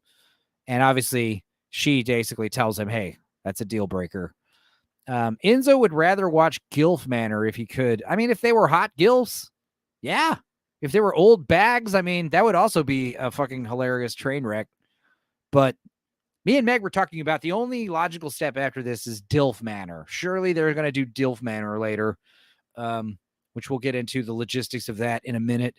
But yeah, basically deal breaker. I can't be with no MMA fighter. And she's like, hey, whatever. That's all good. There's plenty of other fish in the manor. Plenty of other hoes in the house. Blue collar loser. I got a boner from Enzo's voice. Oh yeah. I'm going to talk the rest of the stream like this. So the Golden Girls. Yeah, Golden Girls. That's what we want. We want the Golden Girls, but sluttier, and twice as many of them. 8 of them. That's right. So anyway, we've got sexy voice Enzo here. Jim Dow, the trend will end with Lemon Party Manor. Dude, I can't wait. I can't wait till society has fallen so far. Even if it's only available on certain websites, I would still watch that funny show. At least an episode of it. I've seen way worse, guys. Believe it or not. I've seen stuff on the internet that will haunt your fucking dreams. I've seen stuff on the internet that certainly not anyone should watch. Horrific, horrifying, nightmarish. Ugh. I go to crazyshit.com a lot. It's a fucking horrific website. I don't know why I do it. I'm sick. Sick in the head. All right, let's see. Continuing with the date. Coming up later, the next morning, everyone's having a good time. Everyone's having the nice morning after the first day. Everyone's this show's off to a great start. This party is going to turn into a regular fuck fest if things don't, change the course, which they're about to. Things are going to get weird. And you guys know the ending. You guys know the ending of this episode. They're all out having fun. Oh my God. See what I'm saying? I mean, even though she's a thick, black, loud, stupid bitch, I still want to fuck her. I'm sorry. I'm sorry. All right. I could change her, guys. I can. I think I can. I don't think I can. Now, I really think it is, out of all the MILFs, I really think Lynette, she's the only one that makes faces that are like normal. When the shit plays out, when stuff starts blowing up around her, she's the only one that's acting like, wow, this is fucked up, which is a green flag. Blanche, yeah. Black Lives Matter is such a blanche indeed, common people. I agree. Gilf Grandmas, he likes to flog, kinky. I mean, I would totally bang Helen Mirren and Susan Sarandon right now in their current age. Absolutely. Good looking older ladies. Black Lives says common people, a bit of Blanche, a bit of Sophia. Yeah. I am definitely, Sophia, the elderly one, right? That's probably me. I can fix her also, says Black Lives. I think I can, says Daxinar. What up, Dax? Good to see you. So yeah, this is the big reveal, boys. Everyone's out here and surprise, a fucking car pulls up. And it's the dads. And the problem is the dads are actually, not only good looking, not only the women's age, but also like successful. They have money. It's a huge problem. Like these young lads, they actually have some stiff competition with their own fathers, which is strange. But it gets much worse. Now, right out the gate, I think we're going to just go straight to the second episode. Here we go. Hell yeah. Good. And I still have the audio off. Great. Now, recapping, that's another thing I hate about these shows is the constant recapping and coming up. Now, right out the gate, this gentleman, me and Megan were like, right out the gate, this is the best looking guy on the whole show. I don't know. This guy right here, he's fucking looking good. Good looking guy. There's also a poor man here on crutches, which is a little strange. And you're wondering what the hell happened. Tommy says funnier when he misread the Gilf comment and agrees to it. Yeah. Oh, flog her. Yeah. I thought flog was British for sex, but I know flogging meaning whipping. So if that's what you meant, then that is also funny. Nick says stiff competition. I see what you did there. Yeah, I did. What a beaming smile. Yeah. Look at this guy. Imagine if this dude was your dad. Hell yeah. What up, Dad? Nice. Blue collar loser. I says, I think I can change her also. I said that with my last 10 ex-girlfriends. Yeah. They changed you, it turns out. Each girlfriend just chips away more at your soul. Nope, says Tommy. No, he meant flogging. Hell yeah. All right. So yeah, what an award-winning smile. Now, this is where things are a little strange. Joey's the first one. Holy shit, that's my dad. And everyone's like hugs all around. This is a little strange, though. MMA fighter boy. MMA fighter. he does this weird shit. This is very strange. Mr. Granddad. I see. Granddads. I'm sorry. Yeah, granddads he likes to flog. Hey, you know what? Yeah, I see what you did there. That is funny. I can't read, guys. I'm wearing my sunglasses in my man cave again. What are you going to do? An M&M fighter. Yep. MMA fighter. Tough guy Chris. This is how he reacts when his father shows up. Now, this is sweet because, he's got a good relationship with his black father, which is a little against the grains and stereotype. But there's like having a healthy relationship with your father and then doing this in front of a bunch of prospective female mates. Dad! He's literally saying, Dad! Dad! Yay! Look at him. Like, what the fuck, dude? That's a little strange. English is hard. Like English hard, like Enzo. Yeah. Rock hard. English is rock hard. Blue collar loser. That's why I drink more, to hide the pain. Then I cry and Facebook stalks my exes at 3 a.m. Jesus, buddy. Jesus. So yeah, the husbands show up. The fathers show up. And like I said, this is a much less twisted dynamic of a twist compared to the last season. But as you can see, it's going to get a little bit more fucked up. Now, it's turned out that this guy, he kind of just fell the day before yesterday and broke his femur. He has a fractured femur. And he probably tried to get out of doing the show, but being, fucking TLC, they probably said, you have a legally binding contract. And if you don't show up to Canada and participate in this depraved dating show, we will sue you. That's probably what they said. So he's here against his will, probably high as fuck on pain pills. Daxonar says, blue collar, oh man, I thought you were stalking them in 3mm. And then father and son, Eiffel Tower possible. Yeah, that's the thing, Jim. When we're talking about depravity, like the absolute most depraved it can get is everyone getting into a big fuck fest with each other, right? Everyone having an orgy. In the first season, that is like disgusting. Mothers and sons, even if the mothers and sons don't touch each other, they're all fucking in the same room. That is bizarre and awful. Now, a bunch of fathers and sons fucking a bunch of MILFs together, that is also depraved, but that is less depraved, right? You're not actually like, I don't know. It's just strange. Common people, I'd be emotional too. His dad finally found the milk he went out to get out in 85. Dude, common people, you're not far off, but it's with a different character, a different father-son duo. And we're going to get into that in just a minute. It's the most fucked up part of the whole show. And also how everyone just kind of glosses over it. So you've got all these successful dads showing up. All the MILFs are like, holy shit, these dads are hot. Like, oh my God, what the hell? It's so funny because they spent the whole last episode talking about how great young guys are. They were talking about, young guys, they got all that energy. Old guys are all flabby and gross and old and they can't perform. And then a bunch of rich fucking old studs show up and they're like, all of a sudden, like, get out of here, boys. The men have finally arrived. Hello. It's so funny. It's so funny how ladies just lie all the time to themselves and each other and everybody.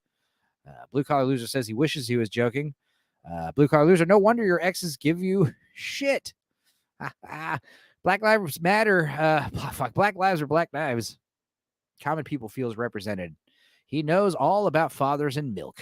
And Blue Collar says, to be fair, Dax, I shopped at Honey Playbox. I don't know what that is. So yeah. Why the fuck you lying? Why you always lying? Yeah, everyone's out here looking all Gucci. Everyone's looking all fresh. Look how happy these MILFs are. Oh my God. Because it was a little sad when it was 6 women, 5 boys. Not enough boys to go around for the MILFs. Now there's 10 dudes, 6 MILFs. So the ladies are all happy. The guys, especially the young guys, they are a little upset. They are starting to feel the intimidation. In fact, it's so intimidating that the young men kind of eventually like separate themselves. I guess we'll introduce ourselves to the dads. Shit, we're kind of glossing over it. So these two right here, British father and son, Jacob and Ashley. Ashley, a strange name for a man, whatever. I've seen it before. He does look cross-eyed in this picture. I don't know why. But these two are easily the best looking guys, number 1 and number 2 right here. And also, I got to say, Ashley, he seems like he's British. So, he seems like the most cool, the reserved guy. He doesn't seem to have a shitload of money. He's a PE coach, but he used to be a professional rugby player. So, he's athletic. He's got all that going for him. All these dads are like recently divorced. None of them are widowers. Like I thought one was going to be a widower and he'll have like an advantage over all the other DILFs. But no, they've all kind of separated somewhat recently, somewhat not recently.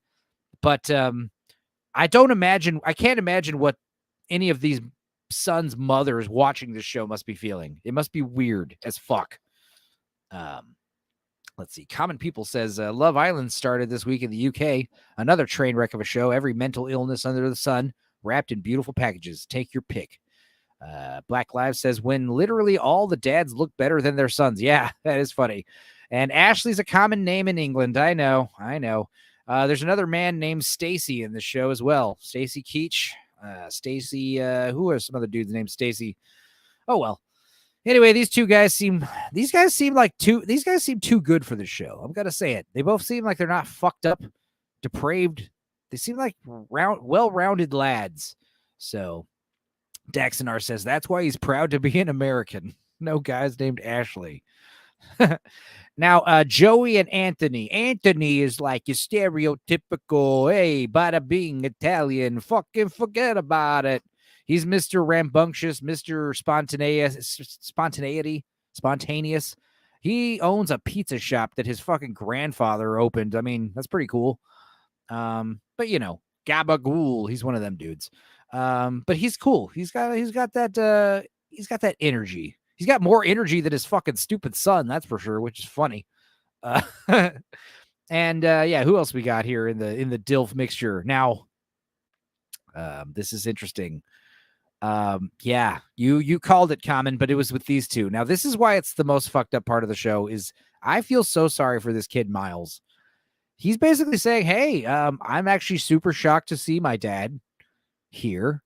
I basically don't understand how you got a hold of him and how you got him here because I haven't spoken to my father in 3 years and he's been estranged to me because he was basically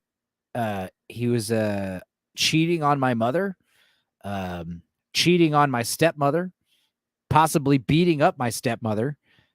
He calls him a toxic male. I know that's kind of fucking cringe, but he basically says like, yeah, I basically severed contact with my father. I don't know why he's here. So like everybody here is like, oh, wow, this is crazy. Oh, it went from being an awesome time to an awkward time, right? This guy, Miles, this little kid, he's not having a good time anymore. Yeah, and the dad is black. I know Black Lives. I know it's bad. I know. Me and Megan were definitely having a laugh about it at first. But honestly, the more this kid talks about it, how it just shows how fucking disgusting the producers of this show are. How far they're willing to go. Like they track down his black dad who is not in the picture.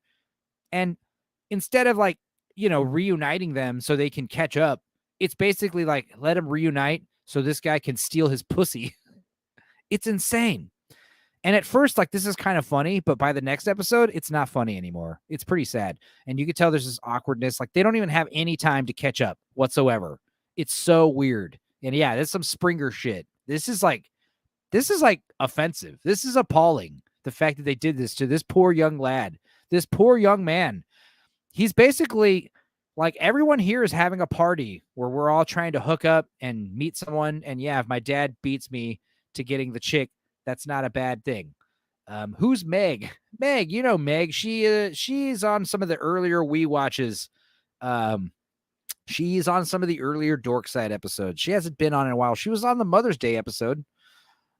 Megan. You guys know Megatron, Megalodon. Daxonar didn't do nothing to nobody. Yeah. No, but yeah, it is pretty fucked up, this kid. And like I said, they don't have any time to really get to know each other, get to say what's up. And this guy, he seems like a piece of shit, Stacy. I mean, granted, if this kid wasn't here, I would think he seems like a cool guy, player, handsome, kind of rock star kind of guy. I don't remember what he does for a living, but the fact that his son's here and he's not really putting the brakes on the fucking dating show. Hey, this is cool that we're here. Let me have some alone time with my son. He doesn't do that at all. He just goes straight to like drinking and mingling, acting like everything's cool. And it's like these two have to pretend that, like this guy, I think, is just in denial that his son hates him, and probably not taking responsibility for him being a failed father and a failed husband to his mother. It's very sad, but don't worry, guys. I don't want to dwell on it too much. We're going to get onto it more in a little bit. It does, but look at this face, man. Look at his face. Poor fella. Poor little feller. I don't know. And it's also hurting his chances to, win the dating game because, even if like they're both, him and his father are competing for different women, like you could tell like his vibe is off all of a sudden. He was doing good yesterday, talking to women, being fun. And now, yeah, something's tripping up his game. It's probably the fact that his estranged father is there. And, they've only said 4 words to each other this whole time. It's fucked up.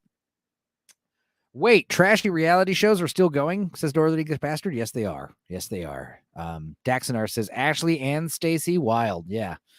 Megtrix. Yeah, the Megtrix. Yeah, she was there for the Matrix stream. Yeah. Black Lives says they're competing for 2 different women, but Miles knows the father will get both. I remember the Meg now. Yeah, you remember. All right, great. So, yeah, everyone's having a good old time. Everyone's having a party. Now, props to Miles for, putting on a strong face and, being a smiley boy. He's not being too sad. But this is where shit gets weird. Chris basically says out loud, like, yeah, it's great that dads are here, but, when are you fucking leaving? Like around nighttime, you guys need to leave. And this is where they get the text. Nope, the boys and the dads are here to stay. This is the dating pool. The ladies are competing. The men, the fathers and the DILFs and the sons are competing for the MILFs. So this guy right here, he's the first one to feel really awkward about it. He knows that he can't compete with his dad. You know why? Because his dad sells fucking private jets for a living. You know what I mean? It's like, how the hell do you compete with this? Common People says, Northern English Bastard, we got Love Island on ITV2 starting this week. Be happy. Are you happy yet? And then Black Lives says, oof. Yeah. Northern English Bastard. So the black father is not taking responsibility for his failings, not quashing that stereotype anytime soon, eh? Yeah. And I really think that the producers of the show purposely, like, they want to enforce the stereotype, by showcasing this shit. It's fucked up. But like I said, like everyone here is like raising their glasses and having fun, and it's all laughs around, and we'll never know hard feelings except for that one Miles kid. He's the only one in this entire show who's now like not comfortable because his dad's here. Like, sure, it's a little awkward that these other guys' dads are here. Oh, my dad's here. Weird. But they all love their fathers. This is the only guy on the show where it's like, why is my father here? I hate him. I don't want him here. Like that, you're basically making him not only, this is where it gets even fucked up. It's not only that he's here, they have to fucking room together. They have to bunk together on top of that. So, yeah, DILFs and SILFs. There you go. Thank you. Competing for the MILFs. Thank you, Nix. The DILFs and the SILFs. That's how we'll separate them, of course. The youngsters and the pops and sons. Yeah. So anyway, everyone raise your glasses. It's a big week of a few weeks of debauchery. I want to say it's a week. I want to say for this last season, even though, it's 10 weeks long, the show, I think they're probably only there for 2 weeks tops. Every episode's like a day or 2. So anyway, yeah. Now this guy, Chris's dad, huge, like a fucking lurch looking motherfucker. He has like Kareem Abdul-Jabbar hands. He's a big dude. You can see him crouched over, and he's still taller than these people. He's like Sasquatch. He could have played Chewbacca. So big guy. If you're into tall guys, he would be your thing. Now, Sam and Darren. Darren is a little, I want to say a little kind of Wayne Newton vibes he gives off. Little flamboyant, a little, but he's cool. He's in crutches. He broke his femur falling down. Hopefully he wasn't falling down drunk, because that's the first thing they do when they get you on the show is get you drunk again. Like, that'd be funny if one of these DILFs had like a huge alcohol problem, like one of these guys. Like, I don't think being sober is allowed on the show. You know what I mean? Like if you were in recovery, then you're not fit to be a contestant, you know? Or if you're trying to cut down, I don't want to drink tonight. I feel like if you were trying not to drink one of the nights, one of the producers would come out and be like, no, you have to drink. Sorry, no one's allowed to be sober here. Common People's Northern English Bastard is excited. I need an excuse to down toilet duck. I need an excuse to down toilet duck. Jesus. I have a tiny screen, guys. Northern English Bastard, not toilet duck again. He says, Common People, you'll be seeing the pink elephants. I like the pink elephants. Just say Penzo. He's a fruitcake. Okay. I am. I like fruitcake. Plot twist. He broke his femur banging a chick somehow. That'd be awesome.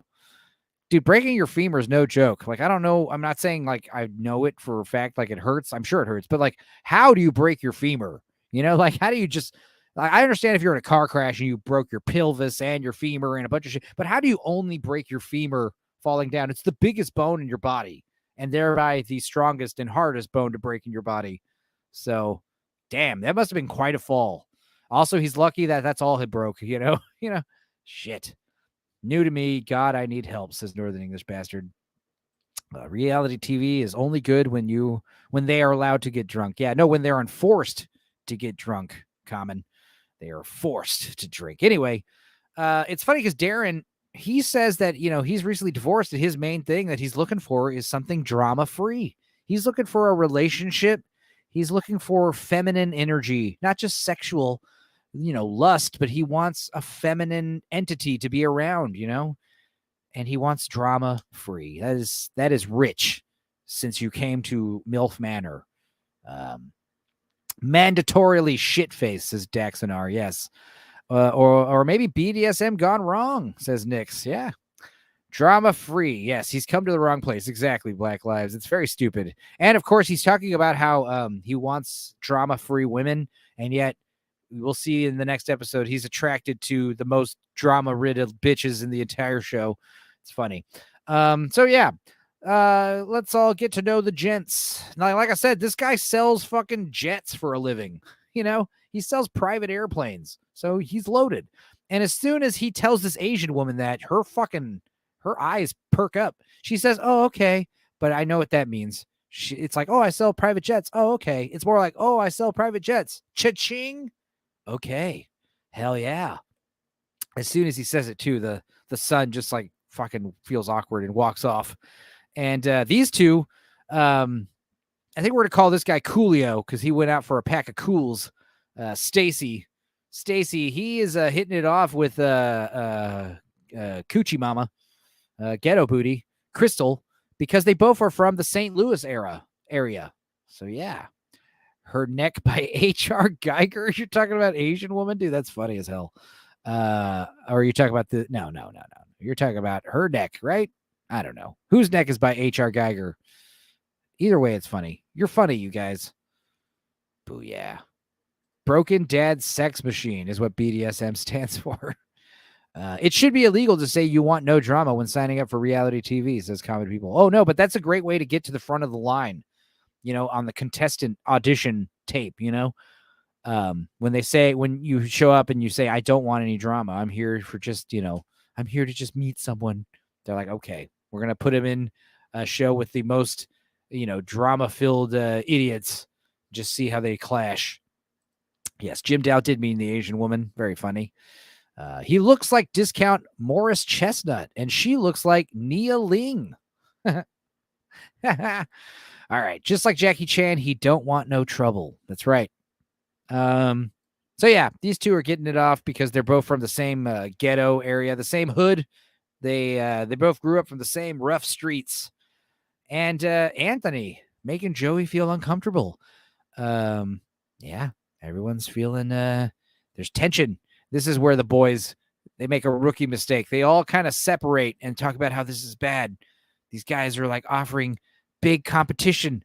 And then you're just basically getting the dads more alone time with the MILFs, So, yeah, don't do that. Oh, again, Barbie bringing up the fact she used to be a stripper. We know Crystal doesn't like that. Crystal doesn't like how Barbie has to be the center of attention all the time. She's always bringing up that she's a stripper. She's always got to flex her titty pecs and dance for people. It's strange. So anyway, that's happening. Yeah. Also, British dad, he seems very nice. This is where he tells Asian lady that he's a PE coach. She does not perk up as much as when the other guy told her that he sells jets for a living. She was much more seemed enthralled and moistened by that.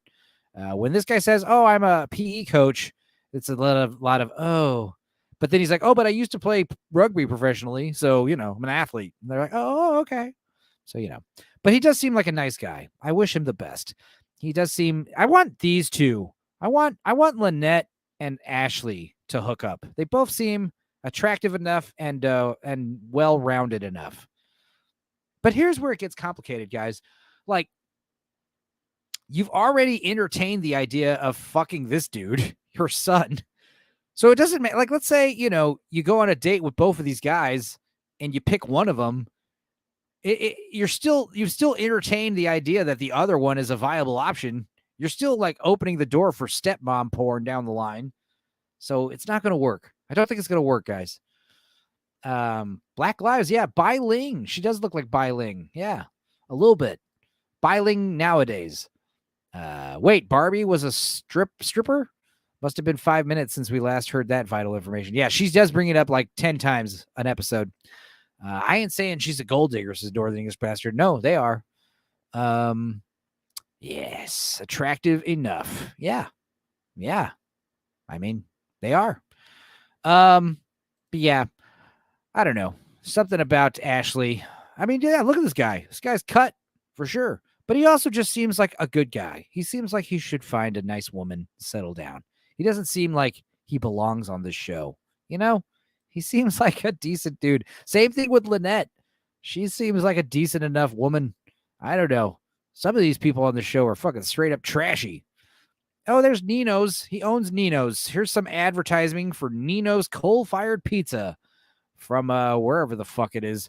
Anthony, restaurateur. Now, that means he's kind of a drug addict, probably substance abuse issues, a bit of a masochist whenever you're into restaurants. Let's see. Let's look up where Nino's cold fire pizza is. And let's see if this place has gotten a bunch of more business since Milf Manor. Nino's cold fire pizza. It looks like it is in no, not now. New Jersey, Brick Township, New Jersey. Okay. And that does check out because I think they did say they were from New Jersey. So yeah. So if you guys are in New Jersey anytime around the Brick Township area, go check out Nino's coal-fired pizza. Now, I do like coal-fired pizza. Brick oven pizza.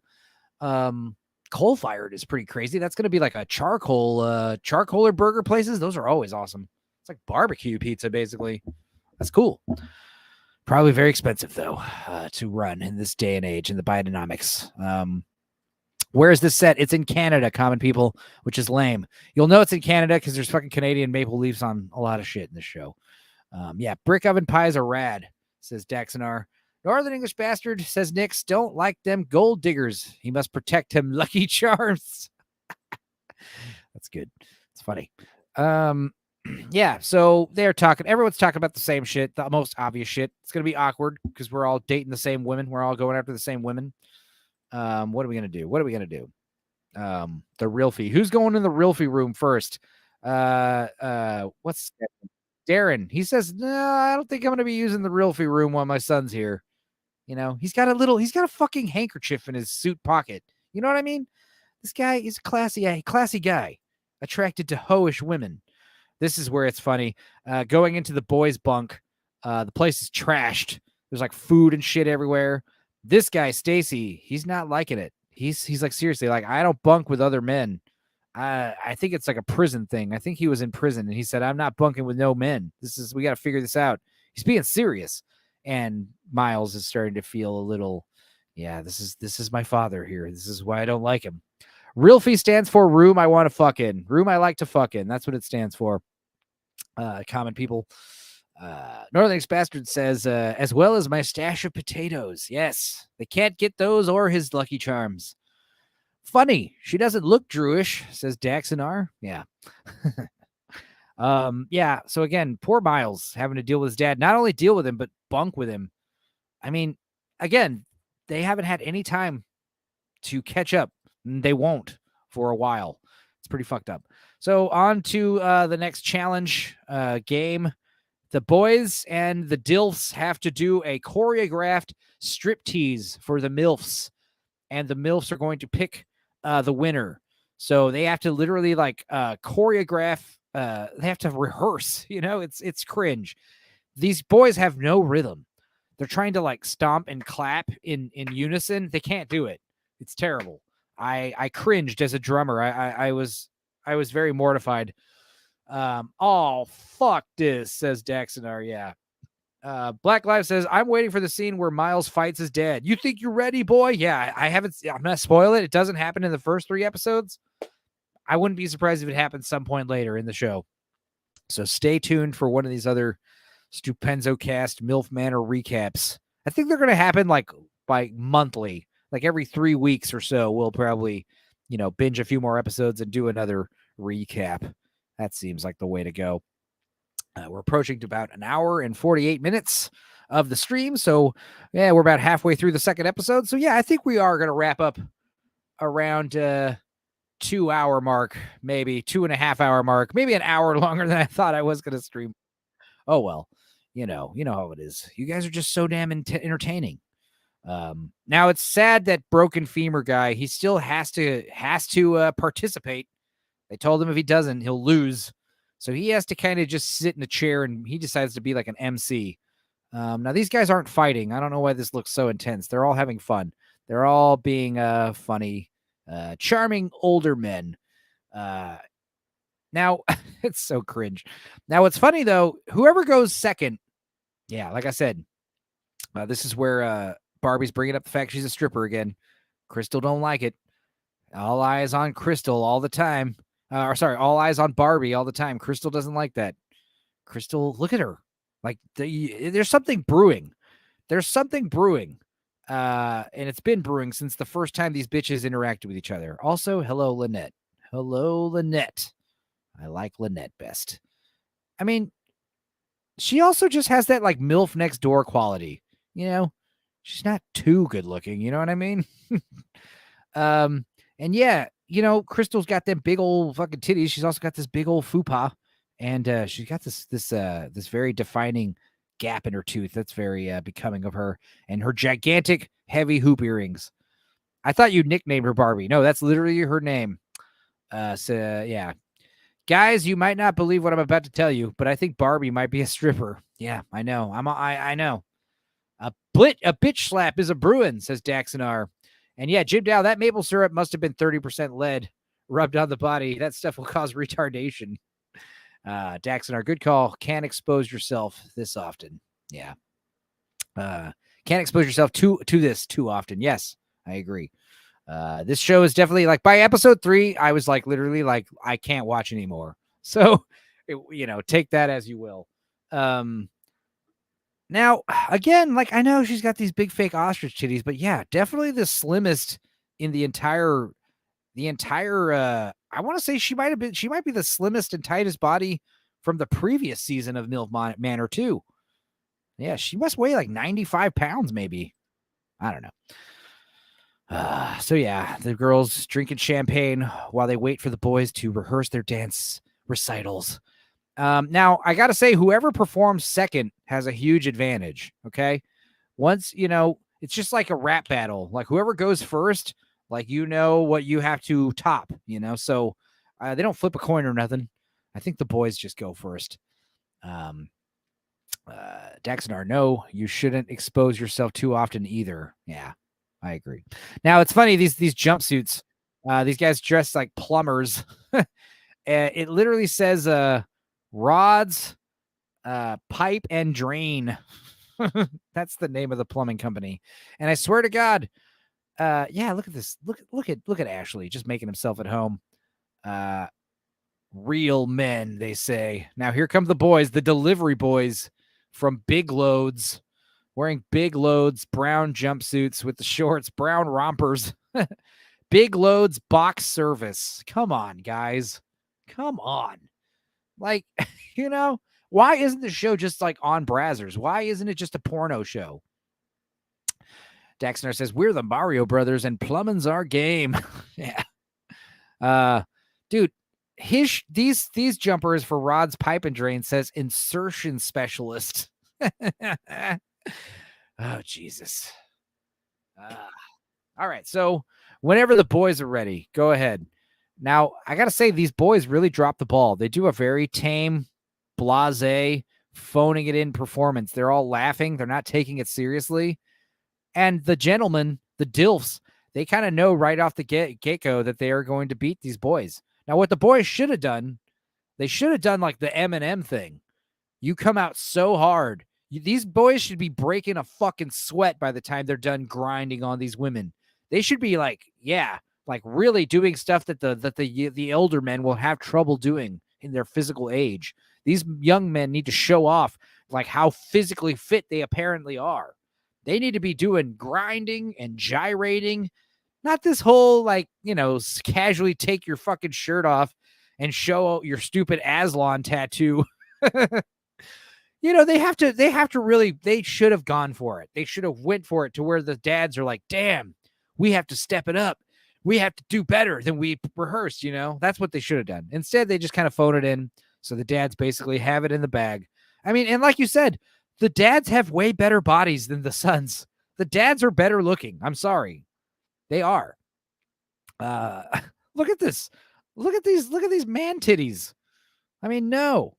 Like this lady right here, Asian lady, she's like repulsed by Joey. She literally puts her legs up as a barrier. You think she's like putting her legs up to open. No, she's putting her legs up like, get away, get away. Now, some of the ladies like it. I'm not going to lie, but they definitely like the dads more. It's night and day. Now, and what's funny is one of the dads isn't even dancing. One of the dads is just in the stool, like yelling, emceeing. Now, what I think, Darren, dad, broken femur dad, what he should have done, he should have not only emceed, but also kind of like, and up next, we've got Ashley coming from across the pond, followed by Anthony, I don't know. Step up your MC game a little bit. So Common People says the fathers and sons having to watch is a bit of a yikes. Oh yeah, you wait, buddy. This is nothing. And also last season was also terrible. Northing's Bastard says even the black lads have no rhythm. That's one stereotype quashed. Yeah, I agree. Big brown loads says Nix. Coming out and coming hard Pride Month. Yep, Nix, it is June. You're right. When the dads look more like MMA fighters than the MMA fighter sons, says Black Lives. Yeah. Stupenzo likes the dads more than the moms do. Yeah. I don't know about that, but I do like the older gentlemen. They're fun. They seem nice. They seem cool. I would rather have beers with these older guys than the young lads. Honestly, I think the old guys are more closer to my age. Not joking. But yeah, there is a very awkward moment where they start grinding with broken leg guys' crutches, and a specific moment, I want to say right here, where, oh God, look, okay, I want you to see, this guy right here, Ashley, doing this with his crutch, his crutch, and what he's about to do is like obscene and cringe, but he also does it while making direct eye contact with his son. It's fucked up. Watch. Look at him look right at his son. Oh my God, that is awkward and a half. I love it. I love it. You guys, you see why I like these stupid cringe trash shows? Anyway, don't make her take the earrings off. Oof, says Black Lives. I agree. Now, yeah, it's a little weird. Like you guys mentioned, trying to seduce a woman with a seductive dance in front of your father or your son, a bit weird. Yeah. I need a drink. Now, those are some underwear. These are some interesting underwear. Tidy whities. Never see those really. Okay. Yeah, this is the look of I know I got my ass kicked. I know these dads danced us under the table. It was mostly the whole using crutches as a phallus. That really stole the show. Everyone loved it. I'm starting to see, and it scares me, says Daxonar. Yeah. You guys understand there's a reason why these goddamn cringe shows get a lot of viewings. You can't not watch it. It's like a car crash. It's so the women can see their bulges. Yeah, you got to size up the men, you know? I mean, we get to see what the women are working with their voluptuous figures and whatnot. So, you know, I'm one of those guys where I will gladly show the lady. I'll show them what I'm working with just so they can get an idea. It's only fair. And they could literally look at it and be like, hey, you know what? Not my speed, not my style. Next. It's okay. I can take it. I can take it like a man. The insertion specialist jumpsuits, though, I really want one. Is that wrong? Is that wrong that I want one of these jumpsuits? I definitely like it more than the big loads. Mostly because these are overall. These are coveralls, you know, the fact that it's short sleeves but long legs. The boys have like they got a button-up shirt and little brown shorts. That is not very good. And they got their dumb hats. I would keep the big loads hat though.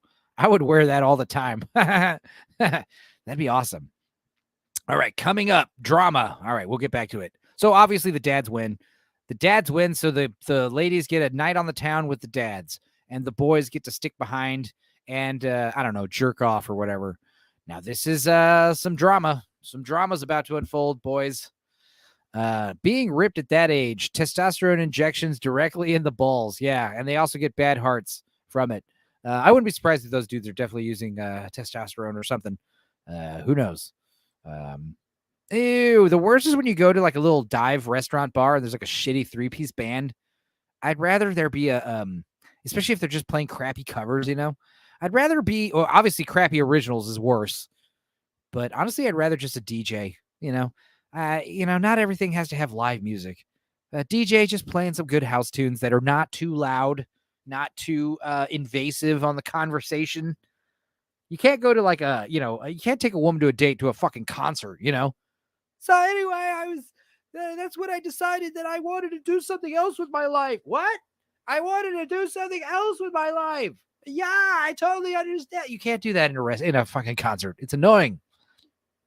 Why is one of them always rotund? Yeah, usually it's the drummer that's the fat guy, or the fattest guy. But you know, it's because they're fat and old. If you spend your life rocking out, partying, you'd be surprised how that coke and booze bloat just hits you real hard. Like, why do you think I'm so fat? Anyway, so let's go to an overpriced, bougie cocktail bar. Who cares? TLC's playing for the bill. Now, this is funny. This is where I kind of really fell for Lynette. Yeah, everyone's getting drunk. Anthony, he can't stop staring at her titties. And she's into it. She actually is into it that he can't stop staring at her titties. Look at him. He's just like looking right at her. Like, come on, my eyes are up here. But she's used to it. You know, she knows what she's got going on. She shows the girls. I'm just looking down. I'm not doing it on purpose, he says. And then she wins my heart by saying this. Holy shit, let's hear what she says. What does she say to that? You say, hey, look, I'm sorry, I can't stop looking at your huge titties. I apologize. I'm trying not to do it on purpose. And how does she take that? What is she about to say? This is amazing. Hey, they're the only real here. They're the only real titties here. I love you, Lynette. Be mine. I will take you. You can be my Milf. You just won my heart over with that joke. Because it's true. They are the only real titties here, I think.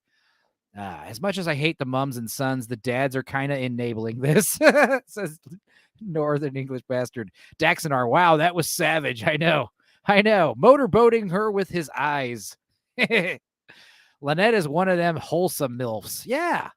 Yeah, or as wholesome enough, attractive enough, right? Voluptuous enough, right? No, I'm just kidding. But yeah, she knows how to take guys staring at her chesticles. She knows what she's got going on. But it's funny because once she says that joke, he kind of takes that as like, all right, well, now I'm just really gonna stare at them. You're right. They're perfect. And I'm gonna look at them all night. Yeah, I'm just gonna really let's all just look at your tits, Lynette. Let's all look and marvel at your awesome titties. Hooray. No, seriously though, great rack. And Enzo's in love. Look, it's not just the fact that you have huge titties, it's the fact that you make good jokes about your huge titties. That's what I love. If you had little titties and you were funny about it, that would also be a good way to win my heart. All right. So Crystal telling Stacy that she don't like to do shots. She likes to sip. She likes to sip on fruity cocktails. And it's funny because she said that she was into Stacy because they're from the same hood, right? Oh, Enzo, showing off your beer can penis. Ha ha. I haven't done that at all. You guys do it. You guys always bring it up. So anyway, Barbie, she's dancing with Crutch Boy. I want to say his name's Darren, but it's funny because Crystal just hates Barbie so much. She hates her because even though we know that she's into Stacy, she suddenly is now into Crutch Boy. And I think it's just she's drunk. I think everyone's just wasted because tempers start flaring. And also, it's not really that she's into Crutch Boy. It's just that she's got a problem with Barbie. And this is where we're going to fucking start to get into the shit already. 30 minutes into episode 2. Fight starts already happening. Black Lives says she knows what she's got and she's not afraid to show it. Need more women like that unless OMFG, you're objectifying me. I agree. Nothing better than an attractive woman. Even women like attractive women. So, so Crystal comes in right out the gate and says, you know that shit is off limits. What the fuck? Now, obviously, Barbie does not like that. She basically walks off and almost starts crying instantly. Like, what the fuck? She basically says, hey, nobody's off limits. That's not fair that you can come up and clam jam me like that. And then it's like back to awkward talk. You having a good time? I'm trying to have a good time, but some floozy is grinding on my crutched mister. I don't like it. All right, well, I'll just grab you a drink. Also, like her dress, like it's unbelievable. Like, I mean, those things are just like struggling to stay in. Yeah, Barbie's upset. Barbie's very upset. Now, I gotta say, Barbie is a little more upset than she needs to be. She's very emotional, but all of her criticisms on Crystal are dead on. She says, like, look, this bitch has been having a problem with me. Every time I bring up the stripper thing, she starts giving me the side eye. Clam jam is a new one. Yeah, that's a good one. Yeah, it's like women cock blocking each other. Clam jamming. Yeah. But yeah, Barbie is intuitive. She does know what's going on. She understands that Crystal just doesn't like her and whatever. But what's wrong, and this is where, Darren or whatever his name is saying that he's, for some reason, attracted to the most drama-filled women. He doesn't know why. Both of these bitches are the biggest drama hounds, and they're fighting over Crutch Boy, who doesn't want any drama. And you know that he secretly likes it. He loves it. He likes being fought over. It's fun. But can I have a word with you outside, Crystal? Yeah, you can tell me whatever, baby. No, I'd rather not do it here. And then she says, oh, fuck, we gotta go outside. Oh, shit. Common People says if she could piss on him to mark her territory, she would. Dude, I want to say Crystal said that about Barbie earlier on in the show when she's sitting on somebody's lap. She's like, she's just over here pissing everywhere, getting her pissing on everything, marking her territory, is what she said. So that's pretty funny that you said that, Common. Bad human, says Daxonar. Oh, God. So, yeah, let's go have a talk outside, ladies. I need to have a... Now, to be fair, like, this is one of those things where if you have to... Barbie is being mature about it, but I think it's wrong to bring it up right now while everyone's drunk and, emotions are high. You should wait till the day after and do your nice civilized, hey, I'm just starting to get the vibe that you don't like me very much, which is fine. The problem is Crystal fucking blows up as soon as these correct accusations are laid against her. Hey, I'm noticing that whenever I bring up the stripper thing, you get really uncomfortable and kind of standoffish. And her reaction is like, I don't fucking care about you being no fucking stripper or nothing. I don't fucking give no shit about it. She's also covered in weird like poetry tattoos, which is strange. But yeah, I mean, even though I agree that I think both of these bitches are right and wrong at the same time, I don't know. Like they're both correct in assessing each other, but they're clashing. Their personalities just don't fit. It's just not going to work. But she basically denies everything, Crystal, and then that's when accusations by Barbie of gaslighting. You're gaslighting me. They love saying that. You're gaslighting me. I don't fucking care. It don't matter to Jesus, says Daxonar. But yeah, it's not good. She storms off. Barbie storms off. Look, I didn't fucking do nothing. All right. I'm sorry. You're gaslighting me. This is unacceptable.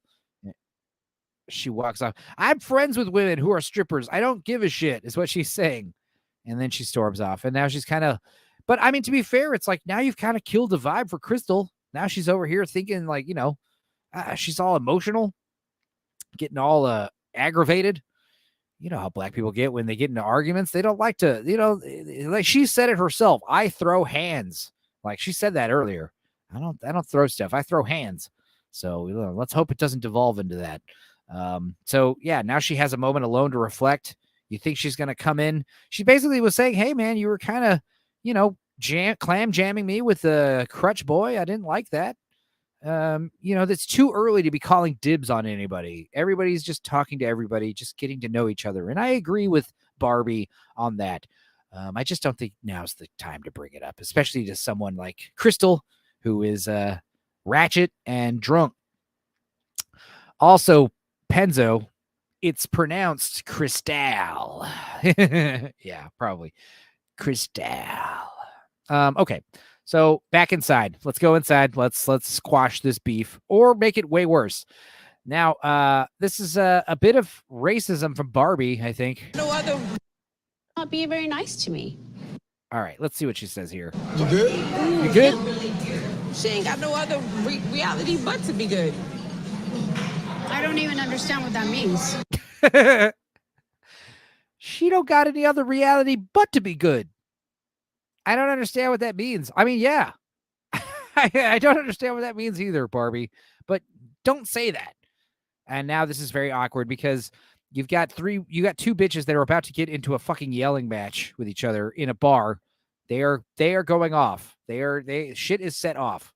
What's awful is these three gentlemen at the bar just kind of ignore it and just kind of pretend it's not happening. They drink their drinks. They eat their little chips. They just don't say anything. Now's the time for one of you gentlemen to be like, hey, ladies, let's chill. Let's bring it down. There's plenty of Enzo to go around. Y'all don't need to be fighting over me. This is where like Ashley should be like, ladies, let's go over here outside to the patio and discuss it over a romantic candlelit drink. Perhaps we can make some amends, if you know what I'm saying. There's plenty of love to go around. We don't need none of this hate, ladies. You are not in competition with each other. We are in competition with the boys. You understand? You ladies are each a wonderful flower, a gift of life and love. And you're both very voluptuous, attractive women. And you got plenty to be. Good God, her hoop earrings are just offensive. Her hoop earrings, I swear to God, it's like, yeah, let's skip back a little bit. Look, it's like what happened was, I know what happened. Barbie put on hoop earrings also. So as a show of dominance, Crystal put on bigger hoop earrings that are twice the size. Look how big these fucking hoop earrings are. This is not a good idea, especially if you're expecting you might throw down, at a bar, if you get into ghetto fights all the time. It's probably not a good idea to wear such giant hoop earrings. So anyway, the bitches be trifling. Everyone's fucking storming off. That's bad. And Lynette, she's trying her best. She's trying her best to be It's the other way around. Bye. Don't like Because you damn stripper. You think I fucking care? You a goddamn stripper, bitch? Somebody hit somebody, says Common People. F that. Cat fight right now. Yeah, I know. Was just about to say. I know. I'm sorry. There is no cat fight tonight, boys. Not yet. That'll probably be in one of the later episodes. We are going to see Barbie throw a drink in a second, though. We get each other, Jive Turkey, says Common People. Nick says by the end of season, them hoop earrings will be planet size. Yeah. What? She's a stripper, says Jim Dowell. Darn it, says Black Lives. You guys are funny. I like you guys. Yeah. So let's see her throw the drink. I don't give a Yeah. Look at Lynette. You see what I'm saying? Lynette is one of the few people on the show that actually acts like a normal human being. Like, oh my God, this is embarrassing. I can't believe I'm here. I like how she's sitting at a different table, trying not to be associated with that table back there. Chris Dow does have a face I just want to slap, not gonna lie. She kind of looks like Donkey from Shrek. You know what I mean? She's got where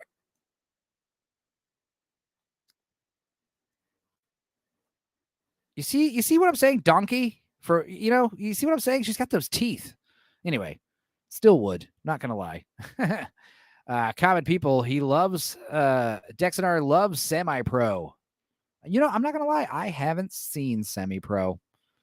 Not gonna lie, maybe I should check it out. Lynette with her tiny hoop earrings. Yeah, those are tiny compared to Crystal's, aren't they? Yeah, I'd get down with Lynette for real. Hey girl, let me take you away from all this. Yeah, you just need to look at her and be like, can you believe those people? She'd be like, I know, right? I get you, Lynette. Yeah, look how disappointed she is. Look how disappointed Lynette is with these trifling ass hoes. She's above it all. This shit is beneath her. She is a refined woman, guys.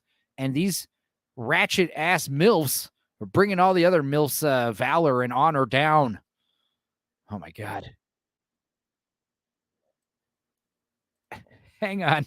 That's all Ashley does is put a little hand on her shoulder. punk ass down. my punk ass. My Get your punk punk ass. ass down. Yeah. My punk ass. Yeah. Yeah, like let's let the custodian, the bartender, let's let the barback pick up my broken glass and ice off the ground. Let's punish him for my dispute with another lady. Ugh. That's what I'm saying. Even though Barbie's the hottest chick on the show, objectively, not subjectively, she's objectively the hottest chick on the show. It's little things like that take her down several pegs. And like I said, I was into Crystal, even though she's fucking polar opposite of myself. I think that's why I'm attracted to her. There's something about her loud ghetto booty ass. I just want to fuck the smart assness out of her. I don't know. She needs to get slapped around a bit. But she is a ratchet ass hoe. This is why Lynette has totally won my heart, especially with her titty joke. Barbie is the gaming living meme of The Last of Us. Did you know Ellie is gay? In this case, did you know Barbie is a stripper? Yeah. Would a punk do this? Would a punk ass bitch do this? Throw a fucking full cocktail. It would have been better if she had slammed the whole drink, chugged it all, and then threw the empty glass on the ground. That would have been better. Lynette is best MILF, confirmed. Yeah, I agree. Now, who knows? By episode 4 or 5, she might do some heinous shit. Who knows? I'd be very upset if Lynette gets voted off the show, because that is what's going to happen. These MILFs do gradually start leaving.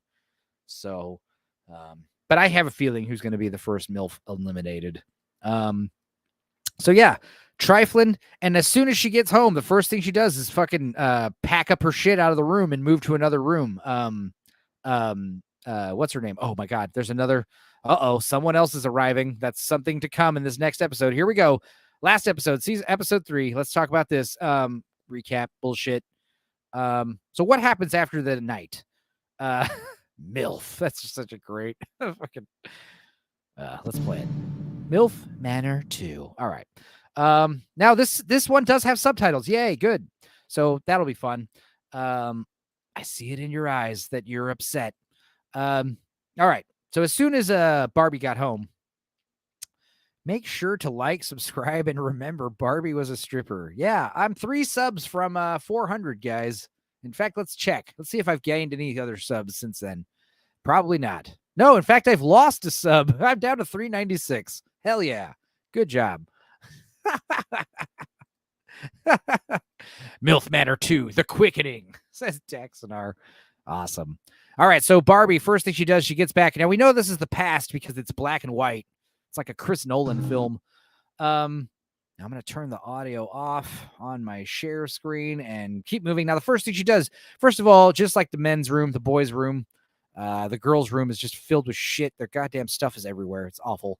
And she makes some of the boys grab all the stuff out of the bed. It's all mine. Just grab it, move it to the other room. And then the next day, it's like, Lynette, hey, Barbie, are you okay? She's like, oh, I'm fine. Yeah. It's like, are you sure? You kind of, well, I just spent all night crying, basically, is what she says. She does a lot of crying. She looks like she does a lot of crying. But yeah, Lynette's right. She's like, hey, is there any way you two can, like, talk through this? Like, you can get her aside and figure it out. Maybe you can, I'm at 400 subs now. Holy shit. Tommy, how'd you do that? What the hell? Are you a magician? Thanks, dude. How'd you do that? All right. Well, I guess I'm going to record a song after this. Cool. Milf Manor crossed the line for someone, not the hard R. Magic. Good job, Tommy. Hell yeah, man. Appreciate it. You got a bunch of alt accounts. All right. That's cool. These are all the people in the chat are just Tommy and all of his alts. Daxidar and common people, they're all Tommy. Black Lives is Tommy. That'd be funny. Yeah, 400. Thanks, you guys. That's awesome. Magical Negro confirmed. No, there's no magical Negroes. Just magical Tombies. Okay, so anyway, Lynette, yeah, she's smart. She's like, look, you and Crystal need to kind of squash this beef because, like she says, she's smart. She says, look, I have a feeling this is not going to be, we have to see how this works out because I have a feeling these two are going to keep going at it. Lynette, you're so wise. You're so intuitive. You don't understand. I am Tombicus. Yeah, I am Tombicus. I am Tombicus. I am Tombicus. We are all Tombicus. I are Tomby too. Hell yeah. We are all Tomby. We'll have to see how it works out. Yeah, it was kind of fun. There was a little drama. Obviously, Darren here is kind of happy that these two women were fighting over him, as we saw. But it's what he's attracted to, or at least what's attracted to him.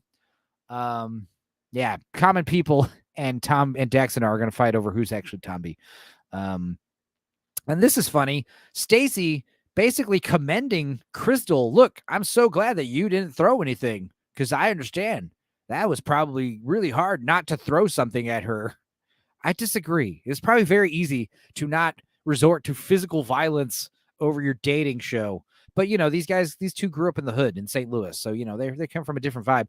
This is where Crystal kind of lets loose that she is a stupid bitch a little bit. She says, look, in the hood that I grew up in, I was getting into fights all the time.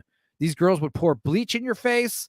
They would fight you all the time just because I dressed better and had long hair and looked better than all of them is what she says. Look at his face when she says they would pour bleach in your face and beat you with golf clubs and old English bottles. Look at his face. He's like, you know how rough it was? And he just said, yeah, I guess. He's like, I don't even know. But yeah, basically, I'm just waiting for the next activity. I'm done. My eyes are narrow.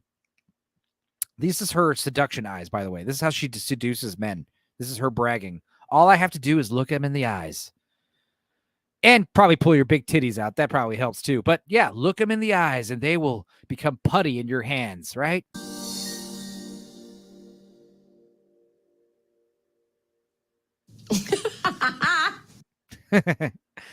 Look, I know she's a stupid, loud, dumb black bitch, but I like her. Okay? Is that wrong? Is that so wrong that I like Crystal a little bit? I don't know.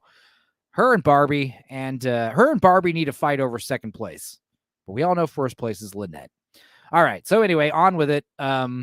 This is where Christina is telling Janie, hey, you're obviously like, that I'm feeling it with Joey, but who are you feeling it with? And she's basically like, I'm not really vibing with anyone. Like everyone here is friend material, friendship. I can't remember what she calls it, but she says, I'm having a little bit of an internal struggle and I don't know what to do, but I'll get into that later. We're all here for the same reason, but she's like, I've got a dark secret. I told you Janie has a dark secret. And me and Megan were sure that she was actually a lesbian or something. It's not that she's a lesbian. I don't feel like she's really feeling the boys. Yeah, it's true. She's not. There's a reason. She has ovarian cancer. No, I'm just kidding. That's not it. Let's see. Can't help thinking with our short swords. Yeah, it's true. To be or not Tom B? That is the question. Blue collar. Am I Tom B? Yes, you are. We're all Tom B. Let's see. She's a narcissist. She'll look you in your eyes to see her boobs reflected. Yeah. I hate a woman's footballer, but I'd give her a hate fuck. I get it. Yeah. For sure. You know, I'm not going to lie. I'm sure fucking Crystal being the ghetto booty bitch she is, she can probably snap your fucking dick off with her pussy twerking on you. You know what I mean? She probably grinds like you saw her long ass tongue when she was licking syrup off that guy, right? It's like everything about her is big. She probably got a huge fat labia too. Anyway, I digress. This is where the plot thickens some more. Now, who here has actually watched the first season? Because if you did, you would be mortified by what you're about to see. But I don't want it snapped off. Daxadar, death by snoo is a way to go. It's a good way to go. I have very, very bad news for you folks. Kelly from season 1, her ratchet ass won Milf Manor last year, and she was paired off with handsome Jose. He was a dream. He was a dreamy guy. It was very strange that these two hooked up. And of course, it did not work out. They are friends, but they basically threw her back into the show. And she is by far the worst of all the MILFs. Not only is she a stupid whore, but she's ugly too. She's a lizard woman. She is like everything I don't like about an old MILF. She's got leathery, lizardy hide. She's got big fake ostrich titties. She's got tons of work done. And also she's just loud and drunk and a whore. More power to her, I guess. It's okay to want to hate fuck Crystal. Great. It's not okay to want to hate fuck damn, I just had her name. Kenny. Whatever. Blonde bitch. Not okay. Yeah. No. Oh God, no. Yeah, they kept this a secret that this bitch was coming back. You know full well that she'll melt in direct sunlight. Says Tomby. Oh, this is Tomby Does Gaming. I see. This is one of your alts. I got you. This is how you were able to get me over 400. Thanks again for that, Tommy. That was cool. Appreciate it, buddy. I've been struggling to get to 400 for a while now. Now the long, arduous road to 500 begins. Good Lord. Yeah.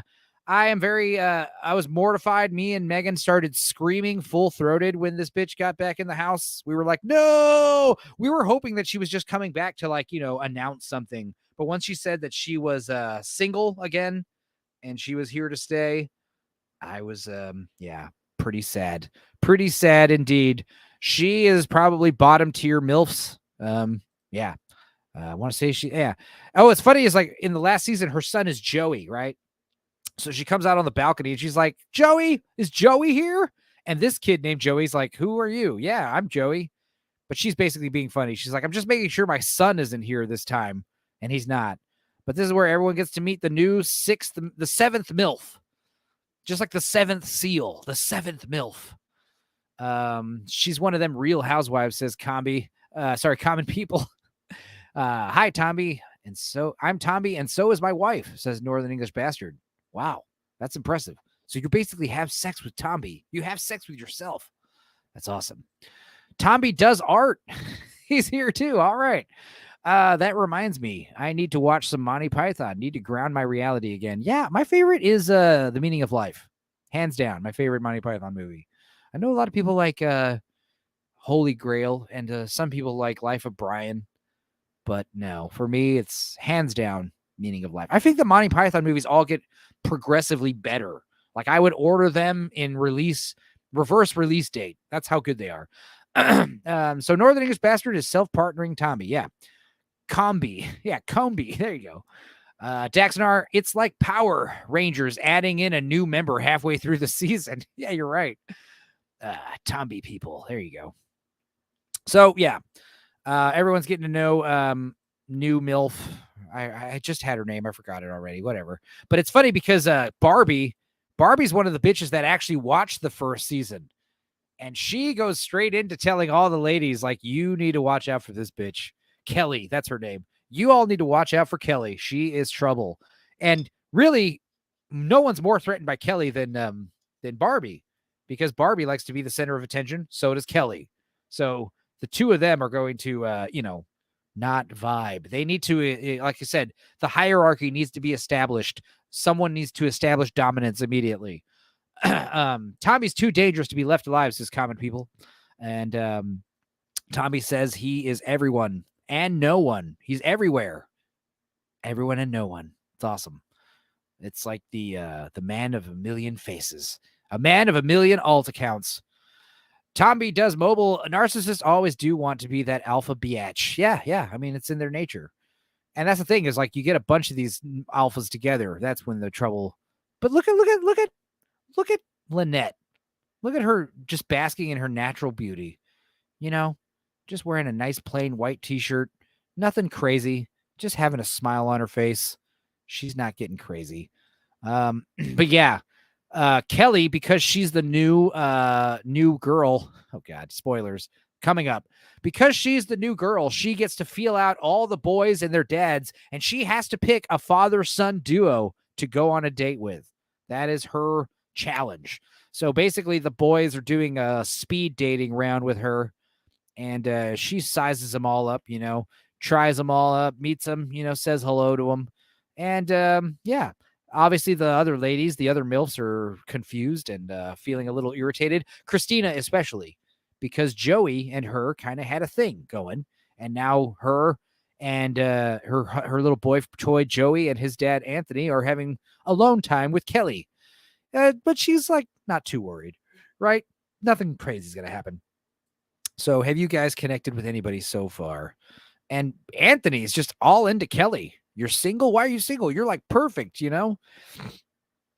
He was, keep in mind, Anthony was all over Lynette and her amazing rack just the last night. It's like that moment we had where you were staring at my chest, Anthony, that meant nothing to you. Is that what? Tommy's like the Borg or the wind in The Happening. Okay, but why though? I don't know. The show doesn't make it. The whole reason why for anything in the show is because drama. To make drama. Knowing how to make vodka sauce. Yeah. She has 6 kids, by the way. And I remember thinking that was kind of a deal breaker in season 1. 6 kids is a lot. You can see the face. Like, he's like, okay, 6 kids. This guy's like, holy fuck, 6 kids? Some of them are his age. You know what I mean? Black Lives. He doesn't deserve her. I deserve her. I can save her. Yeah, we all deserve Lynette. I want Lynette for myself. Beep, beep, beep. I am Borg, says Tommy Bot. Tommy Bot joining us. Hell yeah. So yeah, he's mortified about 6 kids. He says, I don't know if that's a red or yellow flag. It's a red or a green flag. It's a yellow flag. No. 6 kids is a red flag, especially when you're a 21-year-old event promoter. You're not going to, sorry. You're not going to be showing up and filling in the father role. But, Christina, she's, like I said, she's into BDSM. She's into football. She's into sports. She's into competition. She likes that there's a new bitch showing up, taking her man. She likes a good cutthroat. That's a flag dipped in blood, says Black Lives. Jesus. Oh, God. All right. We're almost done with this final episode, guys. We should wrap up. I guess we'll fucking 3-hour stream. I said it would be an hour and a half long. Okay, whatever. Twice as long as I thought it'd be. At least we know how long the next stream's going to be when I talk about episodes 4, 5, and 6, right?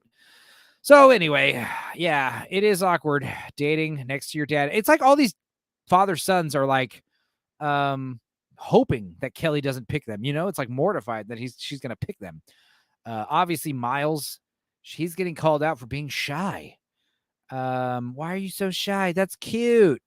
And Stacy, the father's like, yeah, he is shy. Probably because I traumatized him when he was a young lad.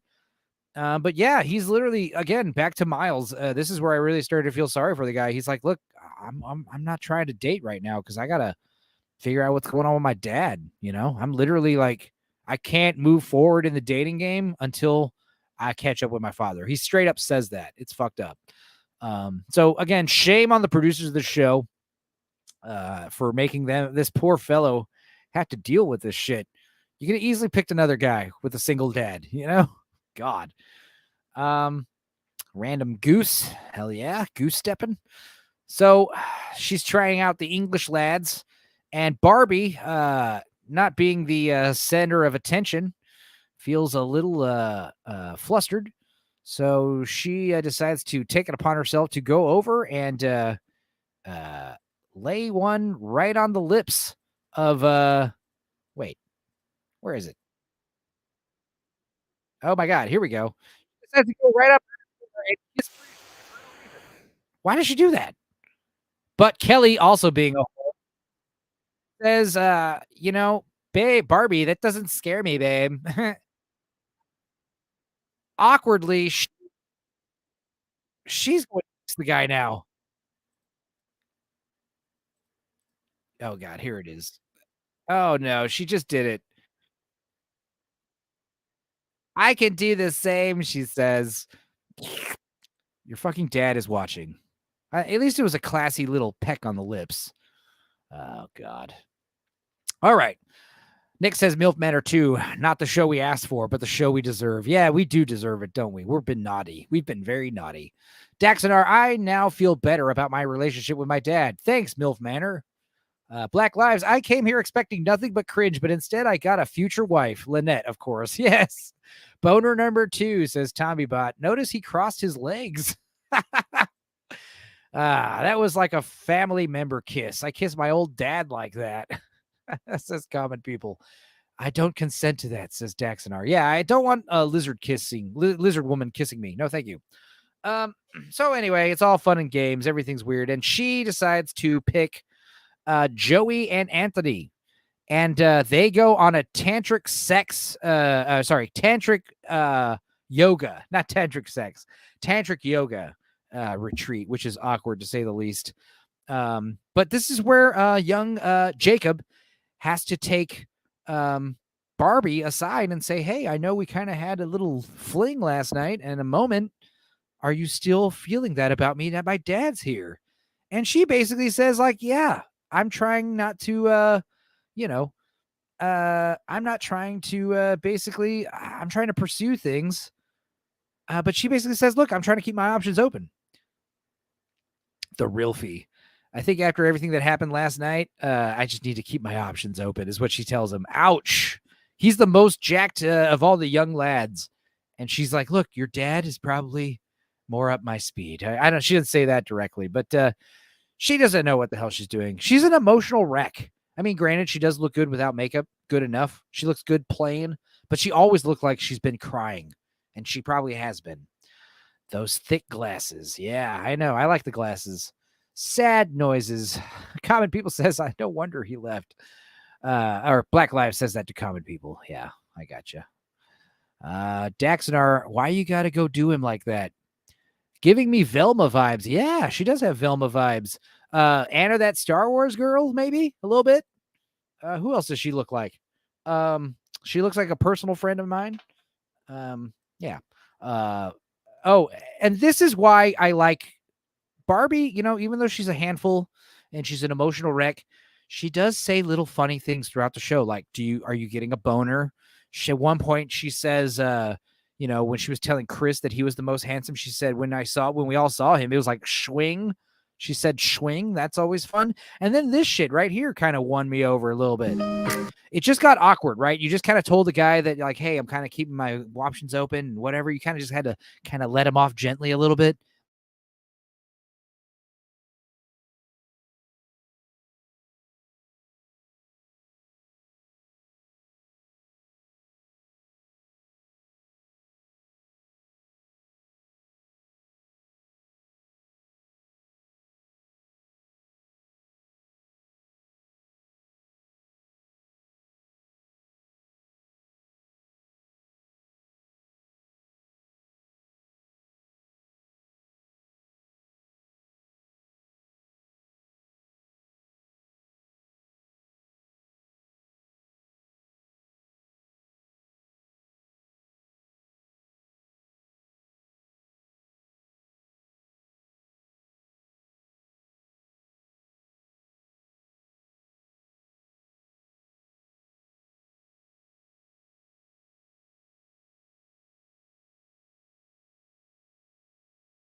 F.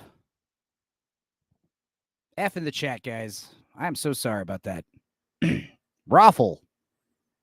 Can you hear me okay now? I'm sorry about that.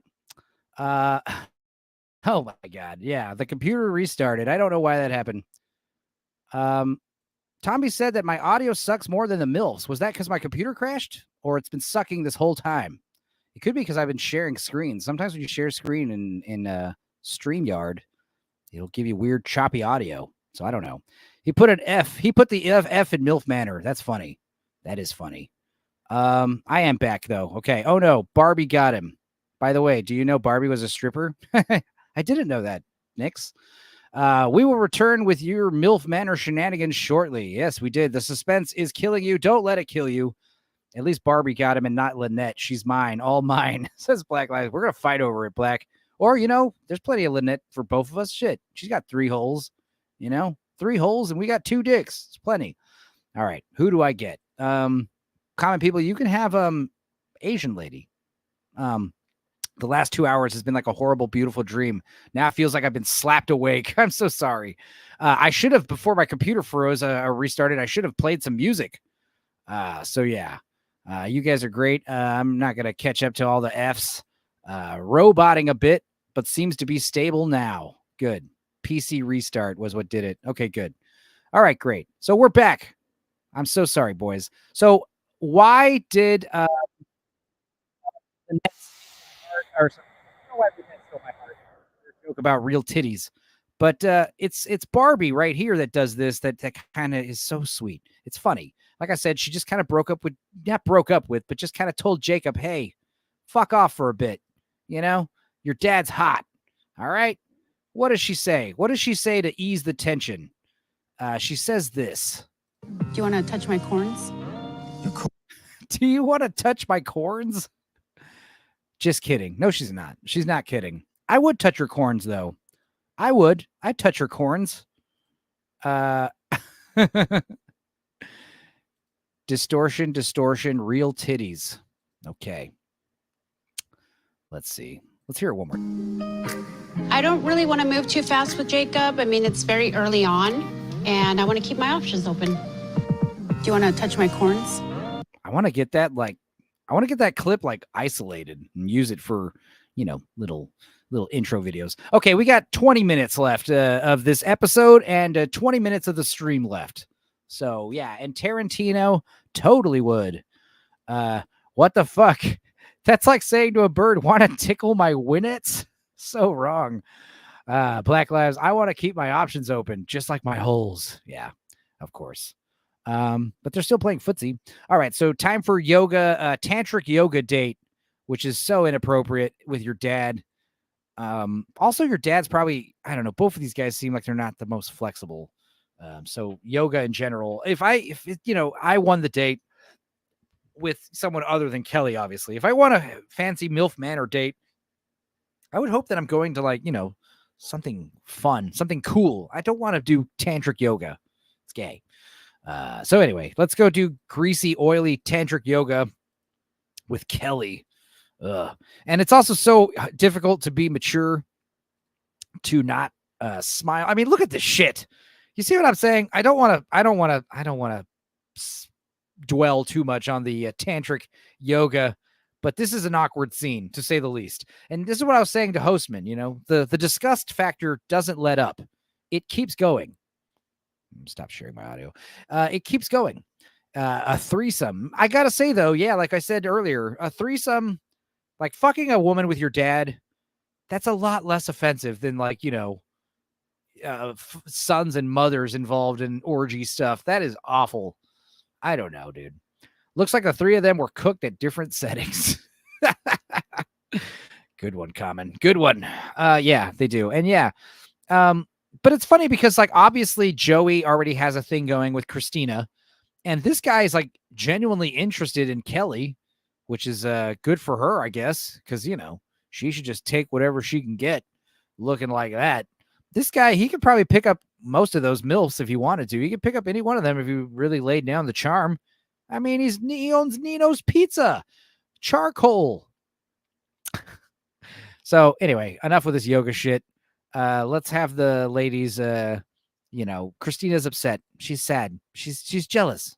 Joey's out. Joey's out with Kelly. She doesn't know what to do.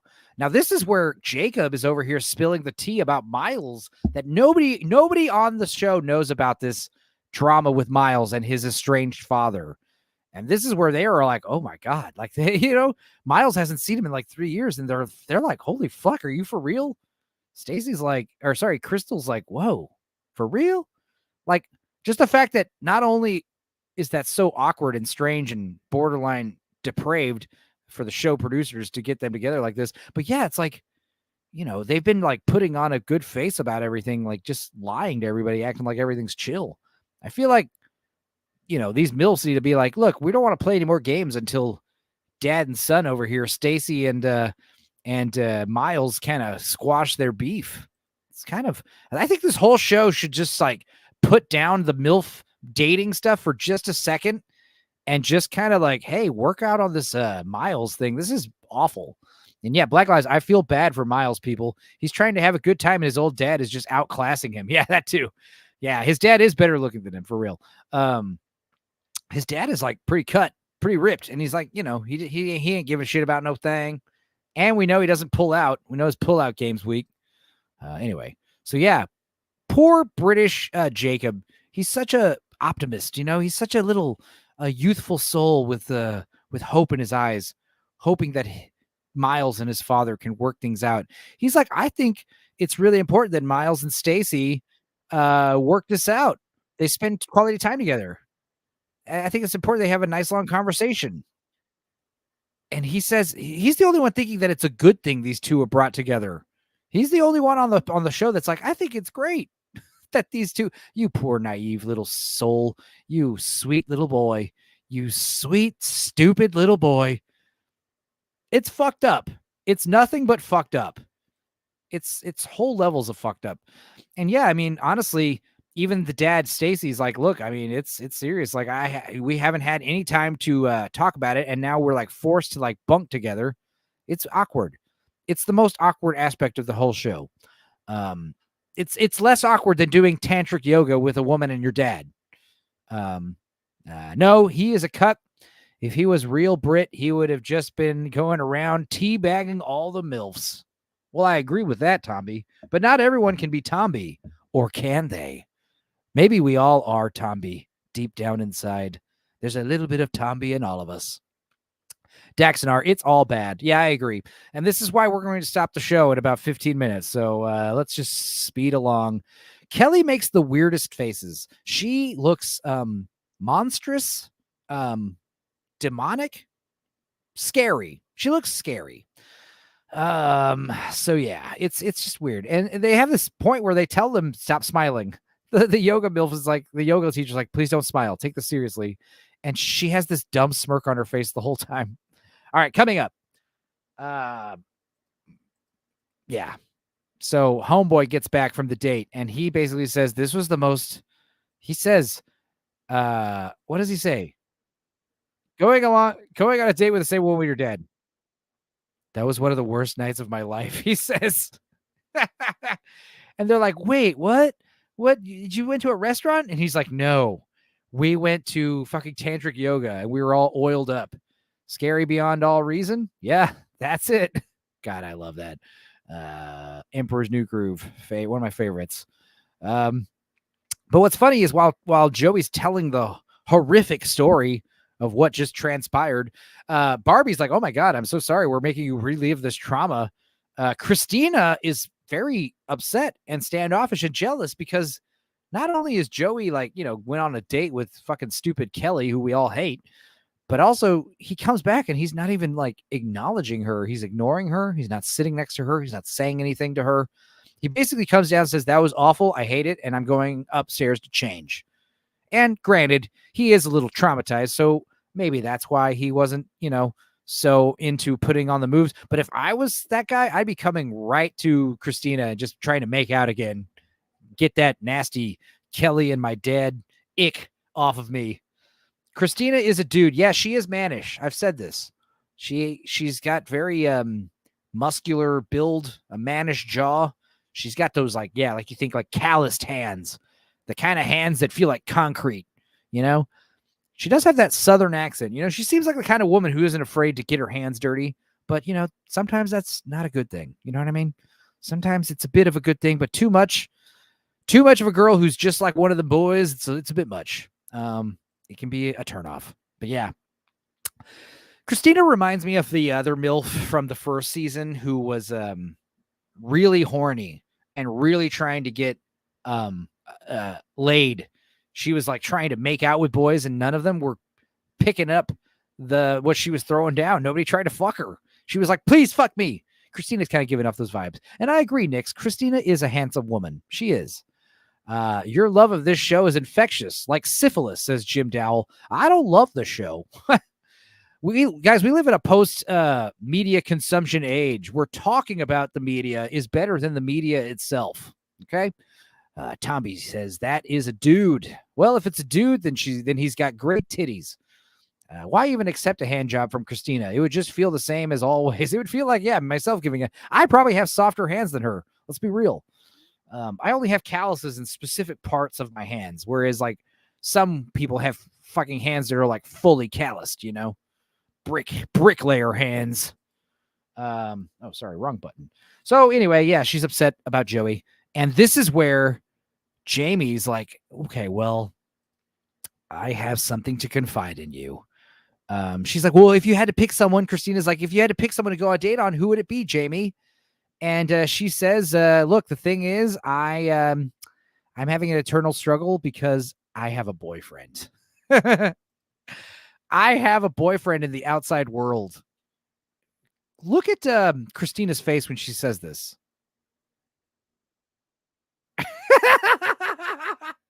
Okay. That's how she says it. Meatloaf had great tits. They're not so good now, though. Yeah. OMFG. Yeah, right. Let's actually hear this okay, just so you can get an idea of how excited she is to hear this drama. I have a boyfriend outside of this situation. Oh. Okay.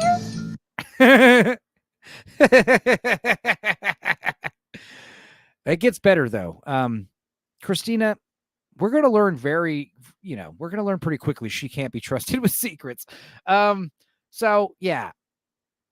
Look how happy she is right here learning the news. And as soon as we get the interview, she's like, I don't know what to think. Like, how could somebody else, enter this dating contest on a lie? Black Lives says, her face reads, why the fuck you lying? Why you always lying? Stop fucking lying. Daxonar, Jamie has the face of a woman who smokes a carton a day. Yeah, she does look like a smoker. You're right. Jamie's eyes are like meth withdrawal. Yeah. This happened in the first season where there was a couple, a mother and a son duo who weren't vibing with anybody. Nobody was really like trying to, get one-on-one time with them, either of them. And they were both kicked out immediately and replaced by the actress from Nightmare on Elm Street 3, Nancy something or other. So yeah, that was interesting. Common people, did you subscribe to this website so you don't get pop-up ads, or what are you watching it on? No, I have ad blocker.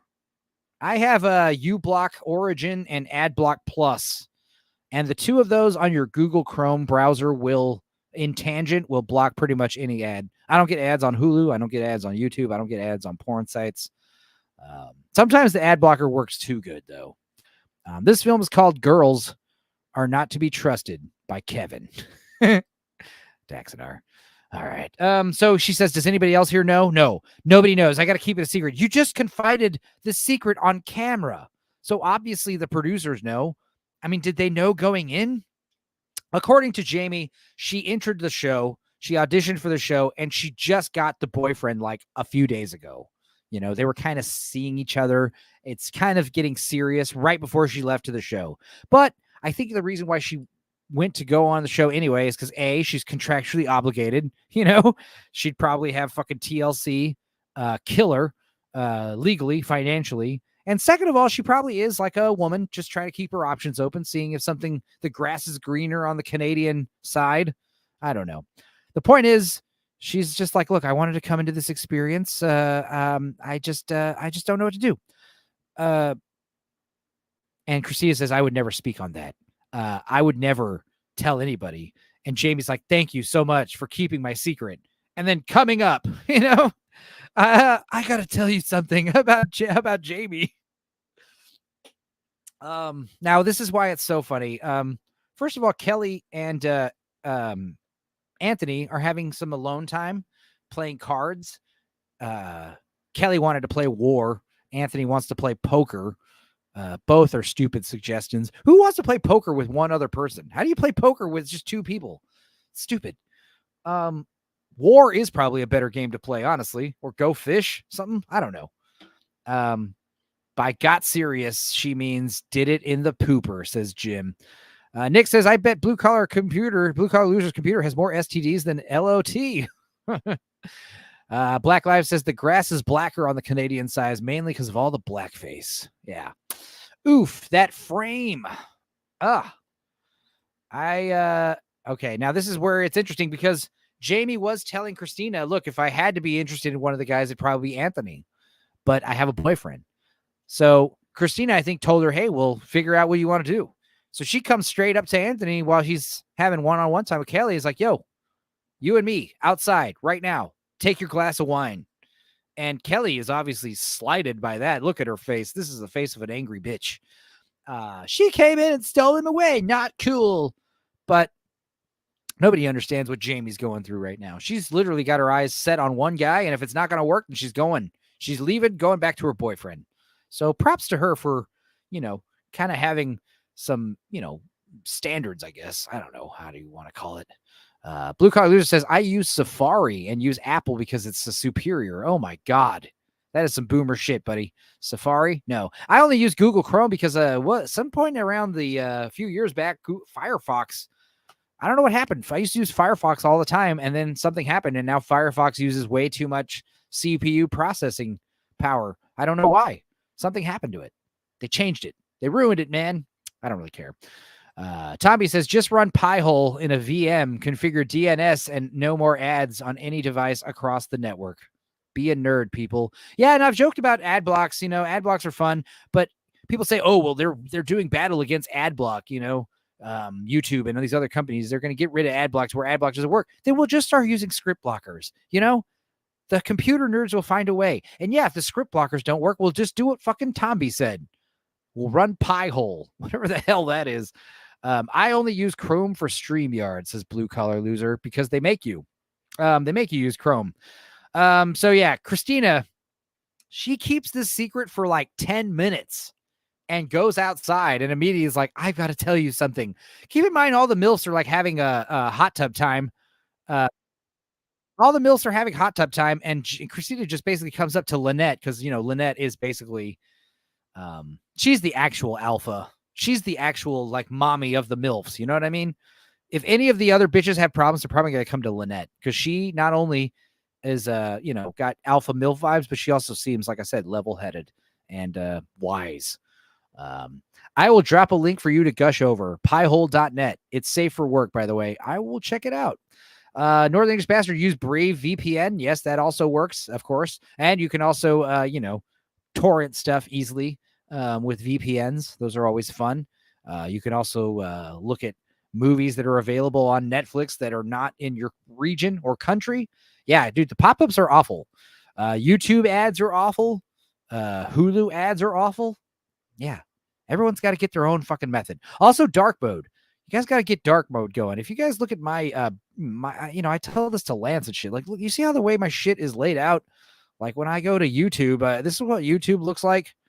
In fact, if I show you, even my StreamYard is darked. Here, I'll show it like this. Yeah, that's what my StreamYard looks like. You see how much easier that is on your eyes? Guys, I tell Lance every time I stream with him and he shares his screen, I'm like, please get dark mode for the love of God. Anyway, we're almost done with this episode, guys. Christina can only keep the secret for 10 minutes before she has to tell Lynette the secret.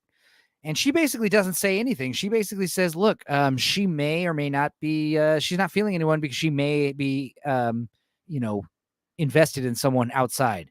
And Lynette, always the voice of reason, always the voice of integrity.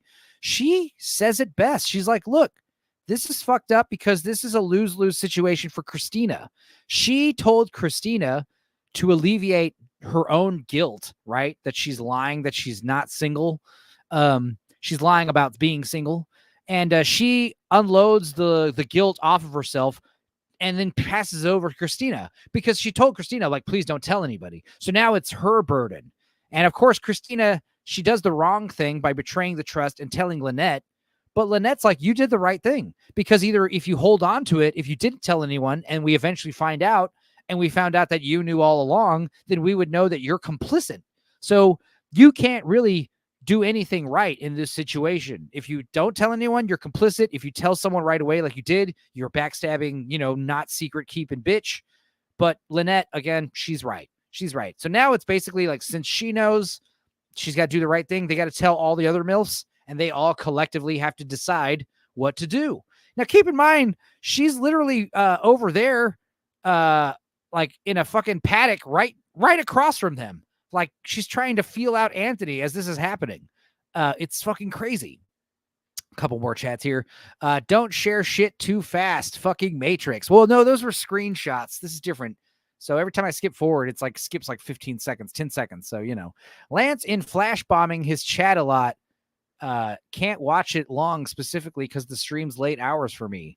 Lance is flash bombing his chat a lot. Oh, I see. Yeah. Because of not dark mode. Yeah, I got you. Dark mode master race, says Black Lives. You told him to put his upcoming streams on private. He still hasn't. Lol. Yeah, I didn't tell him. Jay told me to tell him, because like what Jay does, basically Lance like announces like a dozen streams or creates like a dozen streams at once. So you get like a dozen notifications that he's got streams coming. Also, when you browse in your subscriptions page, that's what Jay's big gripe was. When you look at your subscriptions panel of YouTube, there's like a dozen or 24 Lance streams upcoming at the top. You have to scroll down to get to the stuff that's current. Blue Collar Loser says, Nix, I tried to be there. Might not be in the city for days. Hate to miss live streams. Well, yeah, I appreciate you guys watching stuff live, but obviously if you watch the stuff after the fact, that's cool too. That's usually what I do. I save all my streams to a playlist and watch them later at double speed. Anyway, back to the bitches. Lynette lays down the law and she's like, all right, we got to tell the other bitches. Let's go. We got to figure it out. And she gets the two drama girls. She gets Kelly and Barbie and gets them aside. And Barbie's like, I'm ready to go to bed. What's going on? And she's like, what would you guys do if one of the ladies here misrepresented themselves and has a boyfriend? What would you do? Now, she's being classy and not telling anybody who it is. But of course, the girls are like, it's Jamie, isn't it? And they're like, yeah, it's Jamie. There's a reason why she's not feeling it with anybody. She's got a boyfriend. And Kelly, keep in mind, Kelly was just slighted by Jamie. So she's feeling like in a vindictive mood.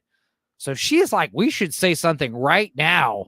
We should do something right now about it.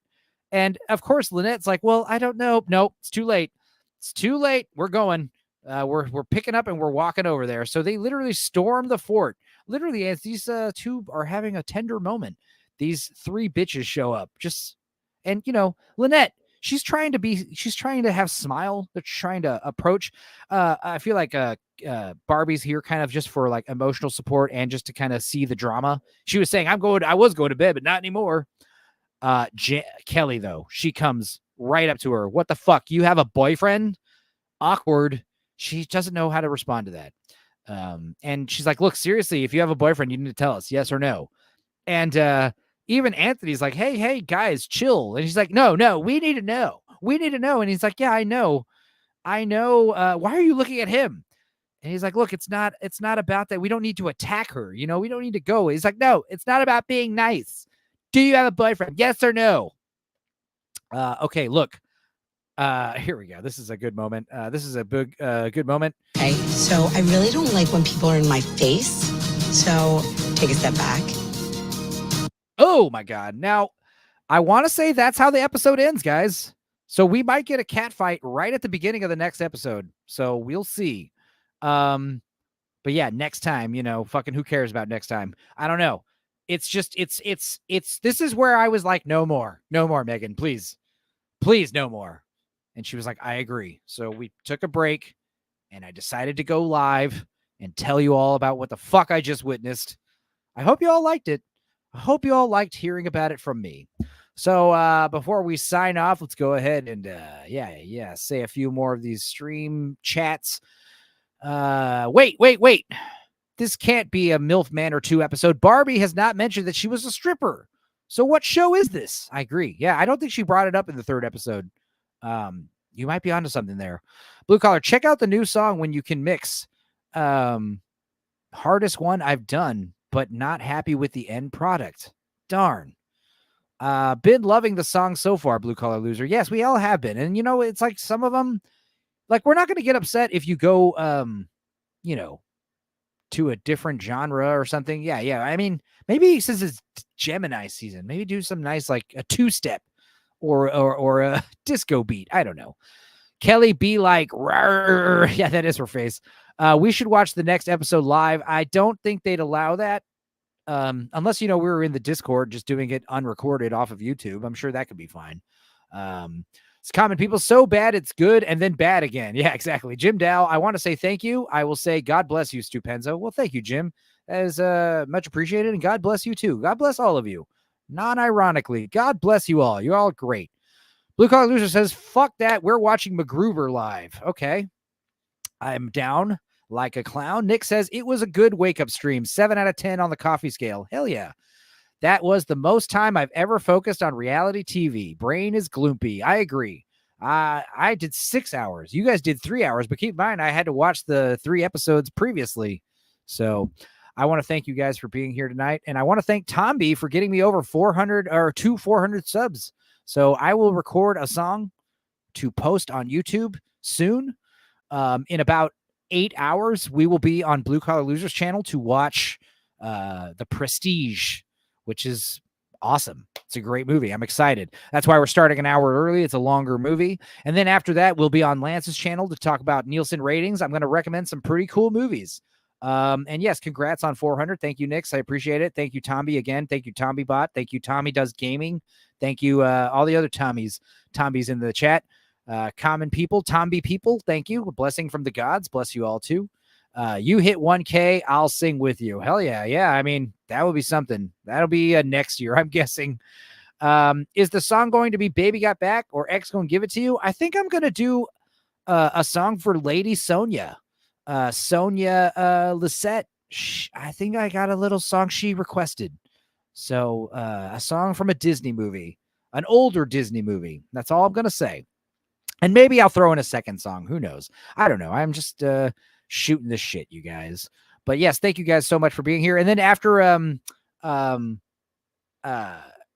Nielsen ratings, I'm actually going to have Tuesday night open.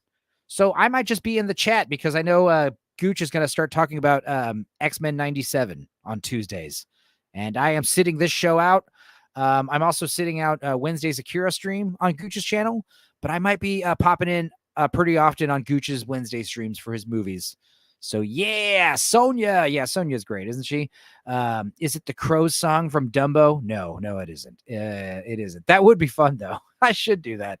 I should do it with like editing so I can like, have like multiple me's on frame, like all singing in harmony. That'd be cool.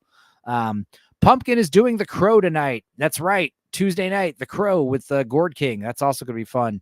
Great chat for a great stream. Yeah, you guys made the show. The show was a 5 out of 10. This stream was a 5 out of 10. You guys brought it up to 11.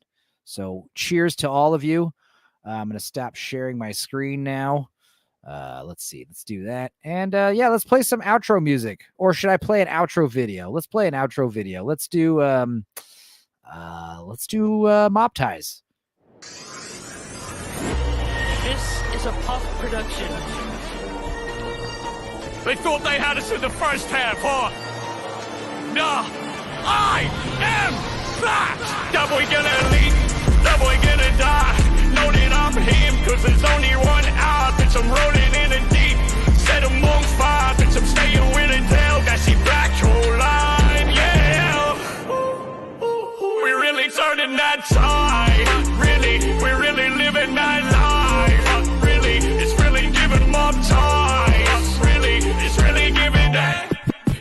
my dick fat like queso. I'm cheesy with the siege, no rainbow. Insane, pulling up with crabs with the six. Had him staring at the tip, turn that boy to Kurt Angle. Underwater, under pressure, under pain. Up in daughters in my quarters, eating Dayton's mayonnaise. If the puppy getting bloody, then I'm fucking on her face. Now I'm feeling like a vampire. Fuck, I miss the rage. Yeah. They never had it like me, like me. They never really like me, like me. I'm staying with the shiesty, mashed up pussy. Thought I left off the dang wham bang. We're walking to the open in the Clan's casino. Taking got the strippers, baby, bring a couple Cinos. Where the opposition, I'ma touch them like a pedo. Fuck up Ryan Pick, I'm Nickelodeon up a double gonna leak. That boy gonna die. Know that I'm him, cause there's only one out. Bitch, I'm rolling in the deep. Set them on fire, bitch, I'm staying with a tail. That she back whole line, yeah. We really turning that tide. Really, we're really living that life. Really, it's really giving more time. Really, it's really giving that. Time to introduce myself, I'll be the puff bar. Smoking Zaza in the ring because I puff hard. Said fuck Eugene, that boy a bitch, he couldn't fuck hard. I mean it literally, bitch, I'm finna blow up. So fuck these pussies on the ride, this ain't no driving school. I shot his feet and had him dancing like my diamonds do. Talking double D, my chest on overload. Told him grab the keys, I'ma show him how I motorboat. Puff, bitch. That boy gonna leak, that boy gonna die. Know that I'm him, cause there's only one out. Bitch, I'm rolling in the